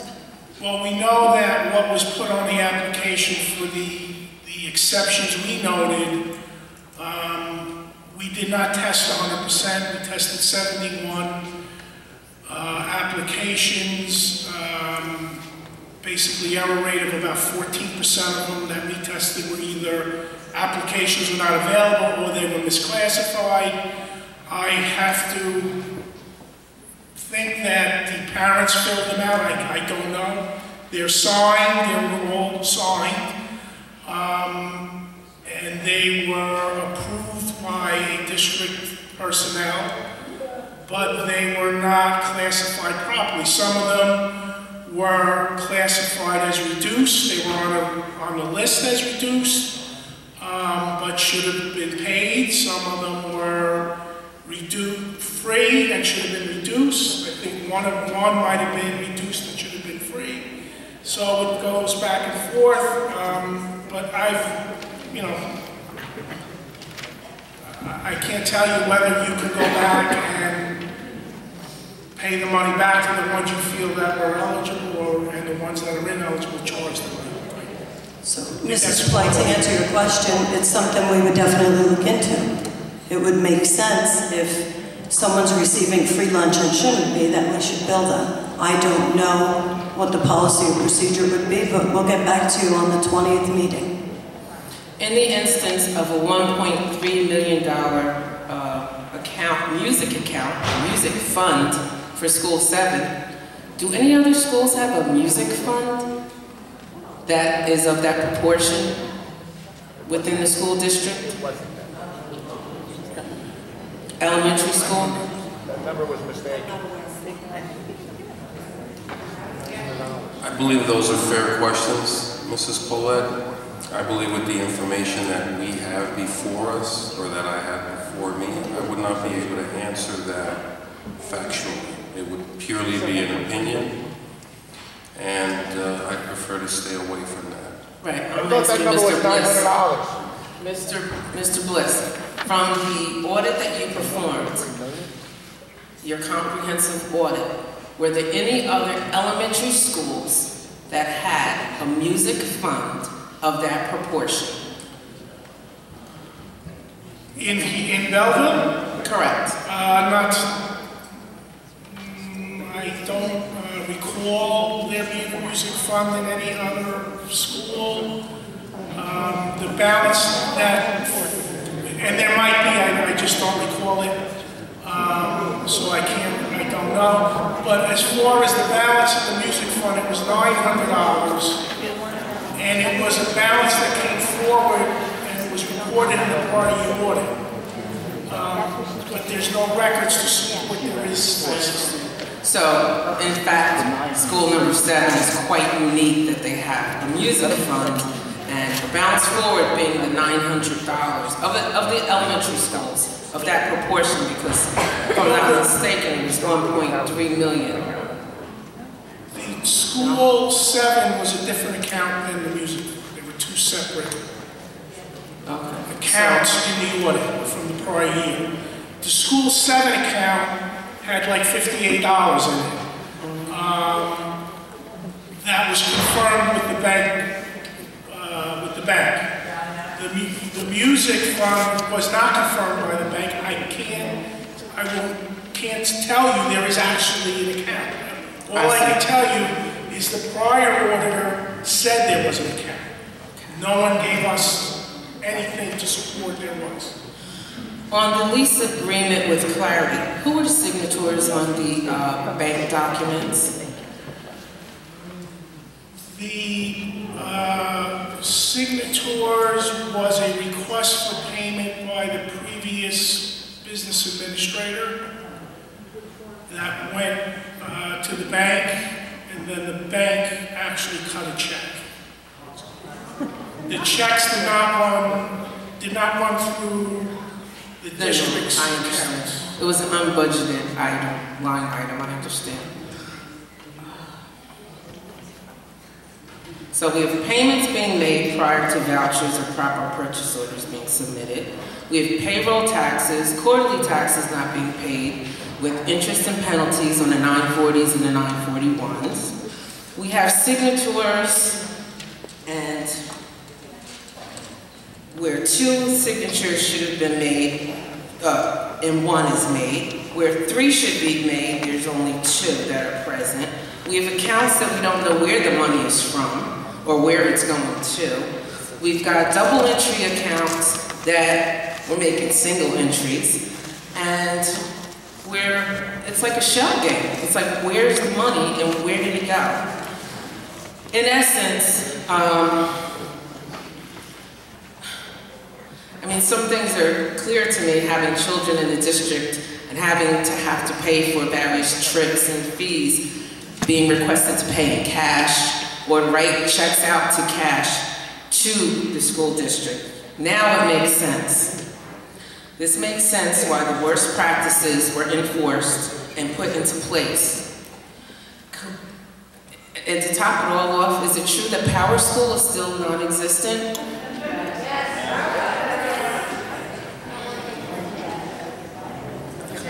So, can anybody address the absence of proper system to monitor the grades and attendance of the students at this particular point in time? This is not for you, Mr. Bliss. I didn't think so.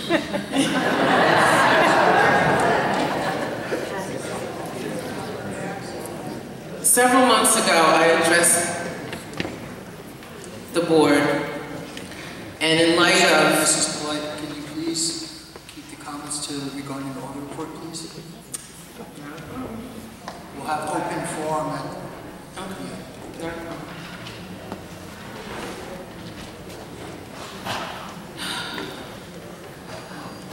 This is like beyond our worst nightmares.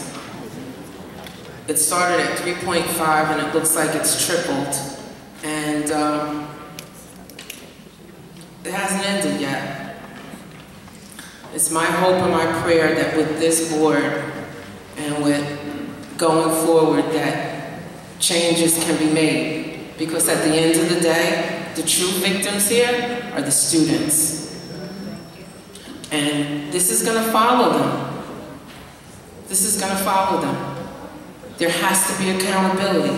It takes a village to raise a child. So, who's in our village?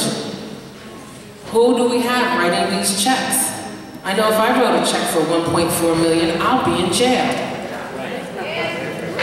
Thank you. Mrs. Play, one more correction too. The deficit has not tripled, it remains 3.7.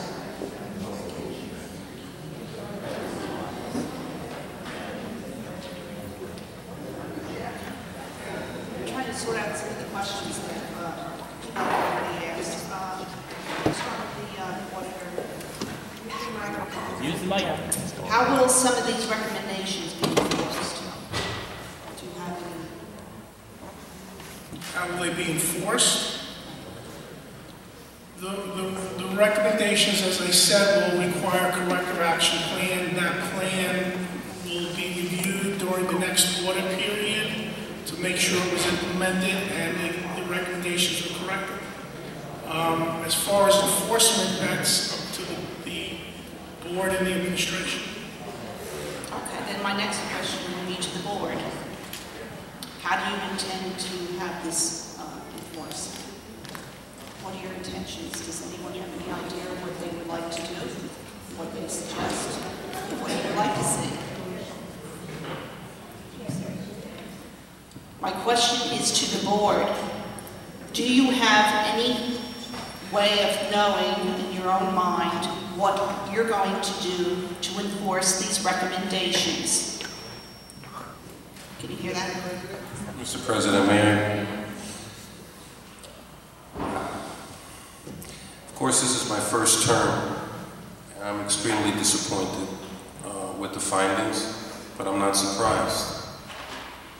Back in 2009, 2010, I submitted a lawsuit against the board, searching for financial records, specifically the athletic council. That was back in 2010. The report that I received, or the information that I received after the lawsuit, was vague. Information was missing. Similar situations with checks, cash, documents missing, reports missing. So I'm extremely disappointed that after I went through all of that, nothing happened, or should have something happened. I thought, yes, right now, this report is validating all of the concerns that we had, all that we've brought forth. I'd like to show accountability, that is, I would like to see accountability as well as the public does. And I'm also looking forward, and in response to your question, I am going to fight and make sure that the financial reports, whether they're coming through the Finance Committee or from the BA, are consistent, meet the requirements, and are available for us to review. We have an obligation as a board to assure that the superintendent is doing what he's supposed to, as well as the BA. As a board member, what I'd like to do is make sure that the superintendent is following through and that the business administrator. How can I prevent this from happening again? As a board member, if the information is not properly presented to me, then I don't vote on it. And I would push my colleagues to do the same. Better to fight at that point than to push business through as though we're conducting business when the business is detrimental to our children.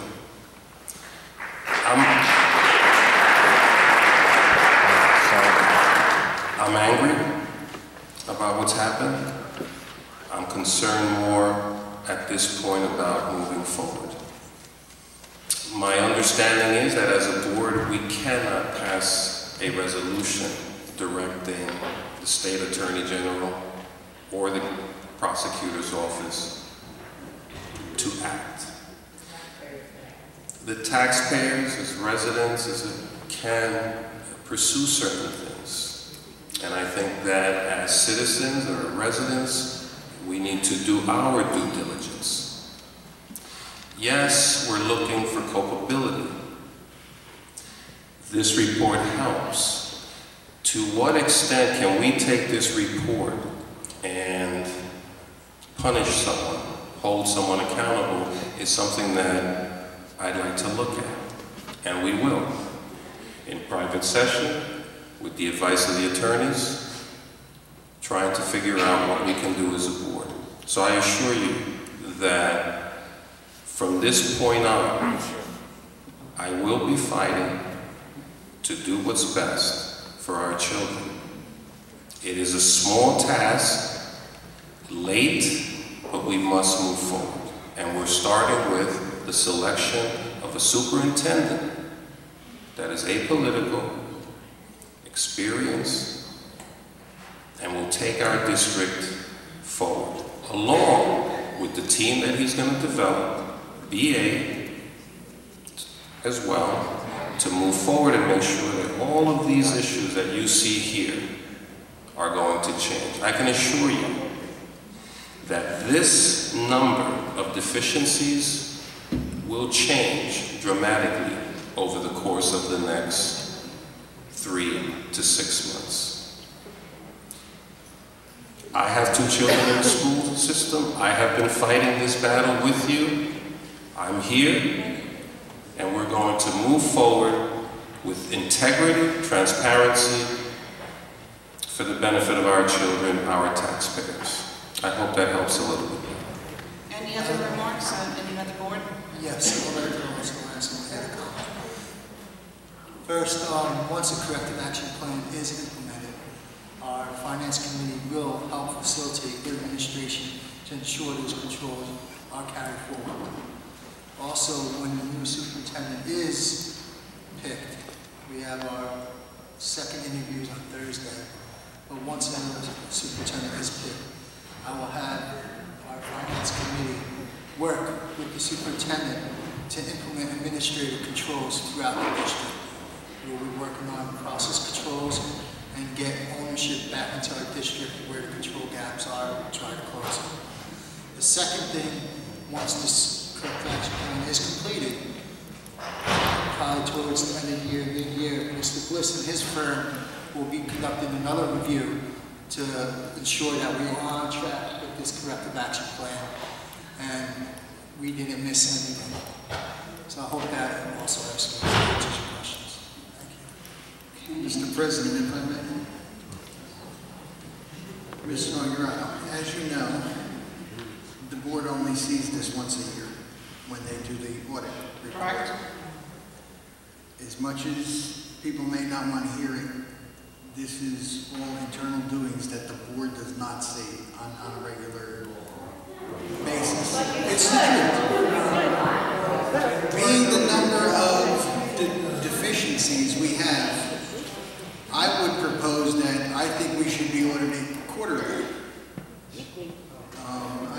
have another audit done next quarter to see where we stand. I think it would be incumbent upon this board to do so. I mean, I don't know if this board wants to wait another year for another audit.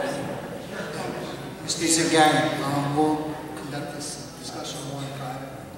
Okay, just to comment on any other comments? I'm going to make a suggestion. The minimum that this board should do, not financial, and it has nothing to do with our audit, but it does ultimately because board policy has to be made immediately. A committee should be put together immediately to stop some of these practices. No one has said anything about that. That is something you can do right away. So I'm certainly hoping next meeting we hear something about a board policy coming. To go back to the audit, also, you brought something up, Mr. Zangari, that kind of irks me.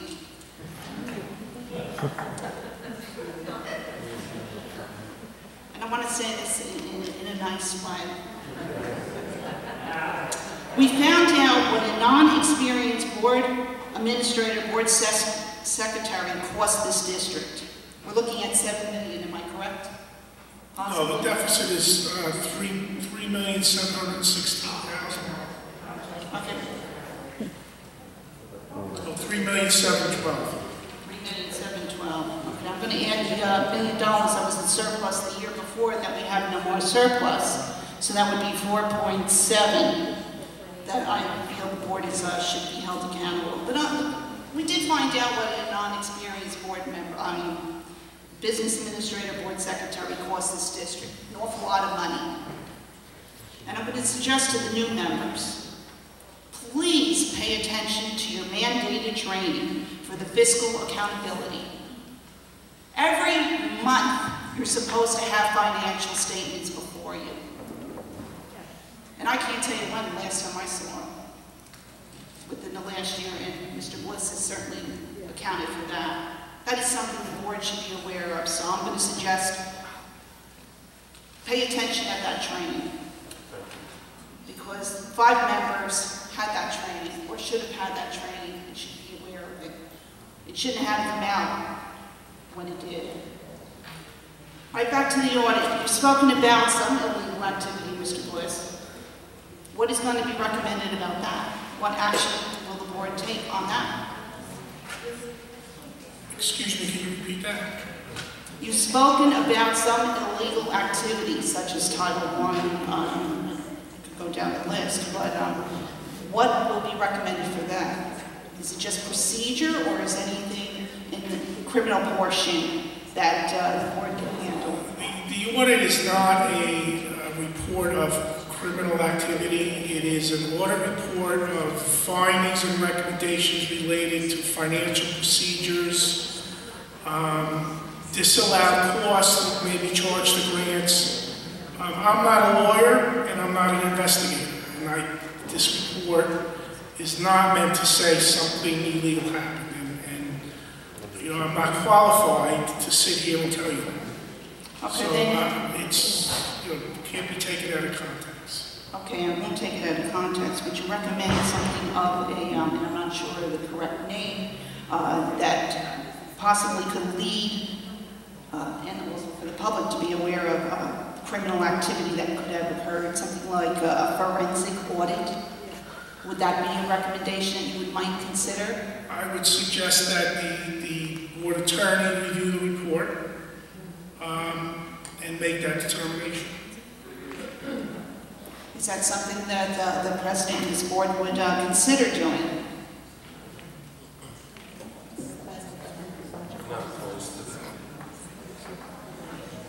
That's not the we're also speaking about it at this time. Right, it may not be something, but what I'm requesting is that you do consider it. If you can't tell me now you would, I would like you to consider it. Because I think this isn't just a typical, oops, I forgot to move the decimal, or I forgot to put a deposit in. This is a lot more serious, and I think a forensic audit might be beneficial, and we might be able to accuse someone, because I know for one, I want to see someone go to jail.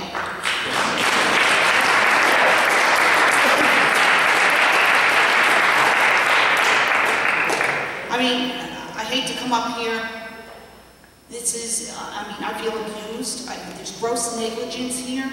Every kid's future has been ruined. Every kid's future. It's going to take us years to get out of this deficit. Or is it just going to be slammed down as a taxpayer's bill next year? And then they're going to blame everybody and anybody. The blame sits ultimately upon this board. Now that you have this report, and we have 2 new board members, I would like to see action. And I hope that you would consider this forensic audit so we can find and blame somebody. And at least the minimal that you can do is start working on a board policy committee to rectify some of this stuff immediately. Thank you.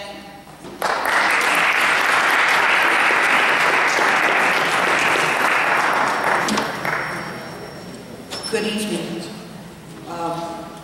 Mr. Bliss, we really do appreciate your efforts. And I'm not going to be lengthy, but I do have just a few questions. What's your projection of the interest and penalty costs for the late submissions or the lack of submissions for pensions, Social Security, and we can go on and on? I can only tell you that to date, as the date of our audit report, the district paid roughly $40,000 in penalty and interest costs. It represented 1/4 of the late 941s. It was the latest quarter that was late. And all 4 delinquent bills of the unemployment, so I don't know. It certainly will be more than 36, and I don't know. Because we have late submissions for 2012-13 as well as 2013-14, correct? There were late submissions for 13-14. Okay. I thought July 1-13 through June 30-14. I thought I had read 2012-2000. That is a different bill that's payable to the state for reimbursement of TPF, pension, and FICA. I understand. I don't know if they'll charge you that. As far as unemployment submissions, which we either didn't submit or were late on that, and I know that you don't know, but I do know that former employees of this district did apply for unemployment and were told that they were not on rosters for unemployment and they had to proceed to attempt to call the district for the district to clarify the issues because the funds were not submitted as a roster. Am I correct in using the term roster? Personnel roster? For unemployment, there's a report of employees that's submitted quarterly to the state unemployment Department of Labor of all the employees covered and how much money they made and how many weeks they were covered for. And if I'm correct, those unemployment figures did show up in effect. We don't call them stubs anymore. I'm a senior citizen. I still refer to it as a stub. But the unemployment amounts, it was indicative that those amounts were drawn from the employees' base salaries, but yet were not submitted from the district. Yes? They were not submitted timely.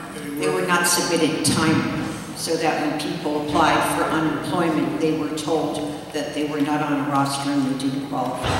I do have a question, not a question, I'm first going to just refer to, I believe in the management report, to page 10. And the finding was for CAFR finding 2014-013. And it said, our audit of the NCLB Title I grant program revealed employees' benefits charged were not properly supported by a detailed calculation, nor were they charged on a monthly basis. That's an issue in itself. What I found, which was more incriminating, which was in your report, and we appreciate it. So I'm not being critical, but the term forensic was mentioned, so I'm going to add this now. We noted the district made an entry at year end to reallocate general fund employee benefit charges to the grant program, i.e., which was not appropriate. And at that point, we were $3.6 million in the hole. So let's just drop a little bit and let's just transfer it to the Title I account. Federal account, major issue.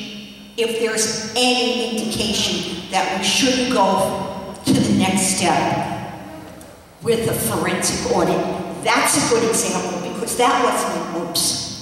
That wasn't that they didn't know what they were doing. Unfortunately, sometimes the term that my accountant would use is we refer to that as cooking the books. And it's right there.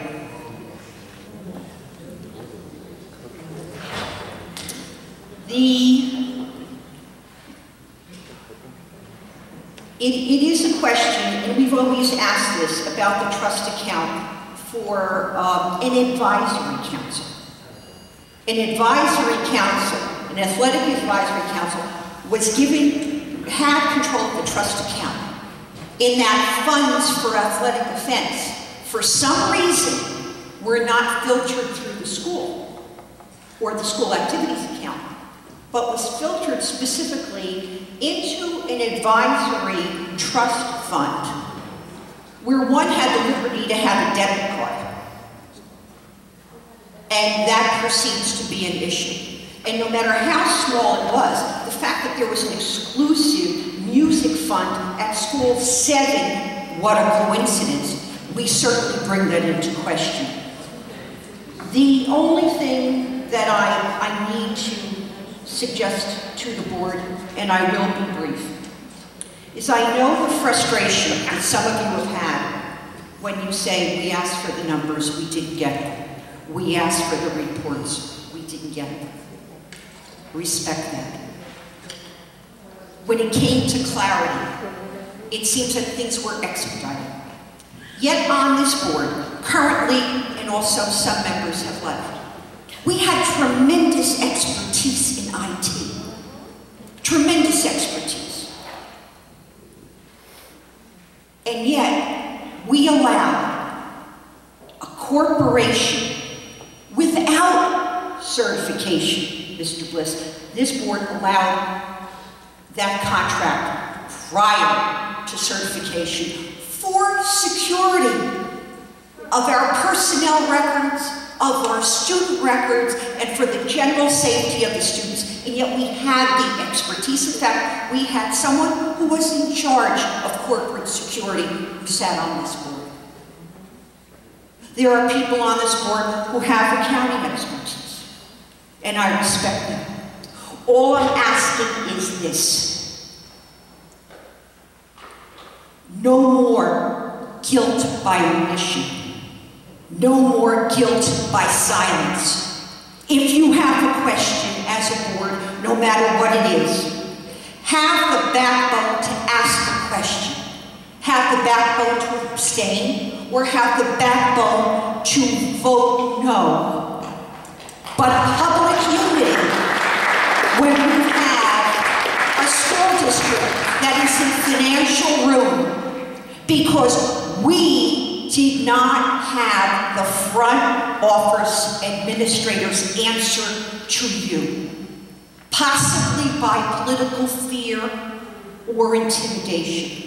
And I understand that, but I'm saying to this board right now, as the president of the teachers union said, fear is no longer an option for this board. Stand up and we'll be up there with you, but fight for the kids and straighten out the mess. Thank you.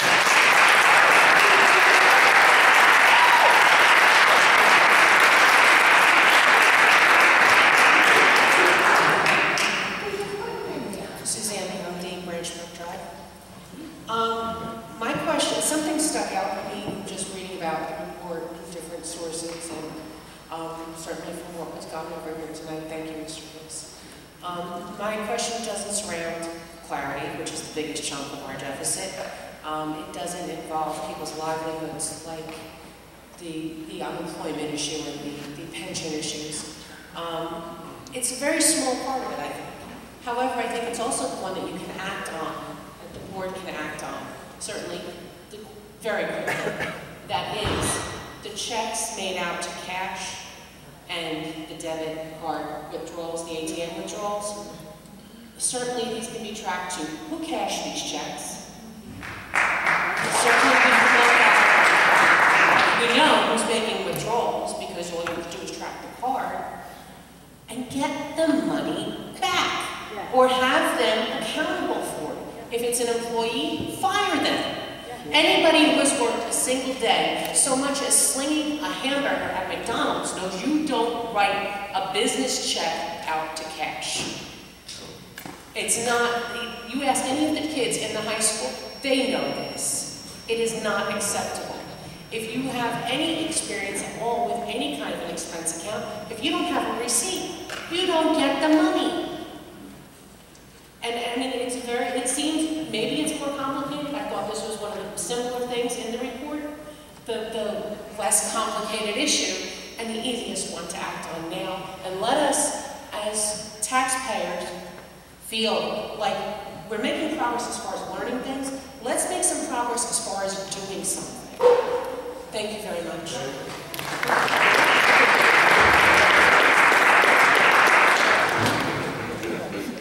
I would also like to follow up on that, what Ms. Blake touched on as well.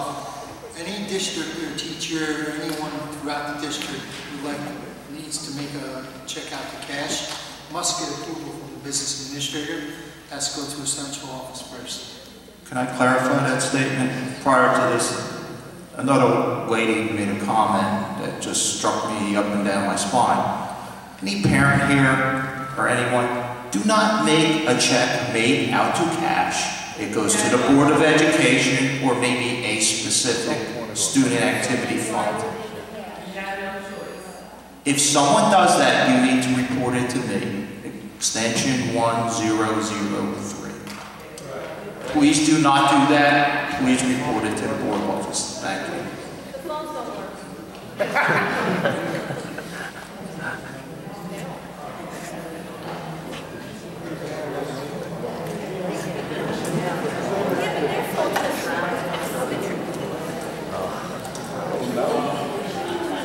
My name is Attilio Gershil from 8 Grove Street, and I have a question of the gentleman, Mr. Bliss. Yes.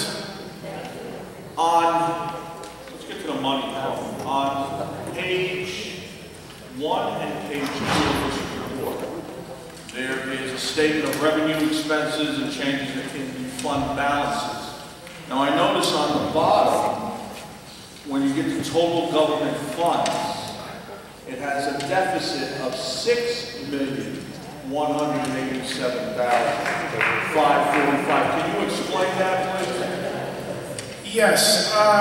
The difference is there is a delayed state aid payment from the state of New Jersey. The state does not pay the district's June state aid payment until the following July. So on June 30th, the June state aid payments have not been received by the district and are not paid until July of, for this year, for 2000, not paid until July of 2014. The state requires, on the budgetary basis of accounting, which the deficit is based on, that we count those state aid payments even though we didn't receive them. So on June 30th, if you look on the first page of that, you look on the first page. Yes. The third to the last line down, it says, less state aid revenue not recognized on the GAAP basis, $3,207,738. Yes. That's the payment that the district does not receive until July. Did we receive it? You did receive it in July. Okay. Not to get technical in accounting and bore you silly, but in real, the state requires all the districts in the state of New Jersey to count that payment as of June 30th, even though you don't get it.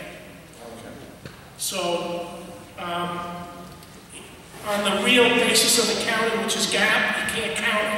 But in the New Jersey budgetary basis, you have to count it. So, when the state looks at your deficit, they only look at it with that payment as if it was received, not that it wasn't received. So your true budgetary basis deficit, the deficit that the state of New Jersey is going to recognize you having, is the $3,712,000. Okay, just because it was confusing. Yeah, it's very confusing. It's a good question, but that's the way it is. Okay, now going back to the previous speaker that mentioned about the unemployment fund. Now I know for a fact the only amount that's taken out by employees is about $120 a year for unemployment per person. Unlike a private employer who gets charged a percentage of his payroll based upon his account rating by unemployment. Municipalities, counties, Board of Eds are reimbursable employers, which means they get a bill from the state based upon how much was paid out. Now, is that bill received quarterly? Yes. Quarterly. Okay. Yes. Now, the other part of this that she mentioned, employees who got laid off in June, when they applied for unemployment, they had no record that these people even worked for the Board of Ed if this was their first year. The quarter ending December was missing, and the quarter ending March was missing. And at the time they got laid off, the quarter ending June wasn't required until the end of July. So that wouldn't have shown up. But the question is, the unemployment records are received by the State Department of the Treasury, which means people who paid into the money, and I don't know what it is for public, for private, it's a WR30 report. Okay. What happens is, the money that's taken out of these people's pay for state income tax, which would have to be reported to the State Department of Treasury, if that money was taken out, was it in the fund or the designated funds for unemployment, for state income tax, for federal income tax, for Social Security? Or was those monies not deposited into those funds? The portion of the unemployment, the employee gets two pieces deducted from his pay. A small portion that goes directly to the state, and another portion that is retained by the district and put into the unemployment account. The monies that were retained by the district were not transferred to the unemployment fund. Where did those funds go? They remained in the payroll deduction account. All right, so now the money that was in the payroll deduction account, that's deductions that come out of people's paychecks, is that what you're telling me? Correct. Okay, and that also takes out Social Security? Correct. Federal income tax, but that was in the account. It wasn't used somewhere else, was it? When we closed the end of the year, the payroll deduction account did not have a sufficient balance in it to pay all those liabilities. So what you're saying is the employees' funds were diverted? I wouldn't say it that way. I would say that the transfer that was required to be made and from the budgetary operating account into the payroll deduction account does not appear to be made. Well, if the money is taken out of these people's paychecks, It's supposed to be put into that account. It's supposed to match supposed to be up. charged out and put into that account. And it's supposed to match up. Absolutely supposed to be. So now when it doesn't match up, that you have to pay, that means some of the money wasn't put in there or was diverted to another account. All I can tell you is it was not put into that account. It was corrected in the audit. It is recorded as a receivable. It's charged to the budget appropriately. And once that interfund is liquidated, the money is there. Okay. I honestly and truly can't tell you why it wasn't put there. I don't know what the intent was, but it was not put there. Not all of it.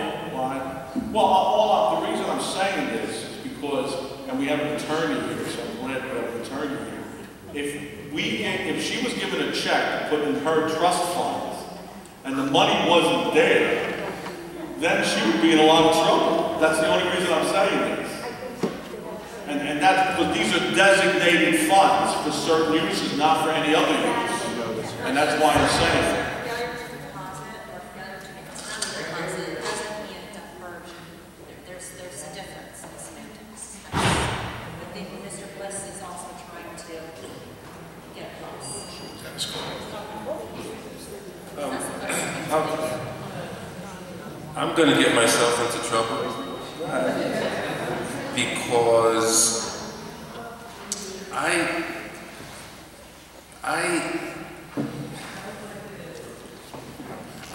I recall that there was a similar situation in the papers of an individual. What are you saying? I'm listening. What are you saying to me? This is a proper conversation? I'm responding to one of our citizens, residents. So what would be improper about that, Counselor? As you can see what I mean, okay? What I'm going to do here is respond. Well, maybe she's saying you might get in trouble by responding. I don't want you to get What kind of trouble?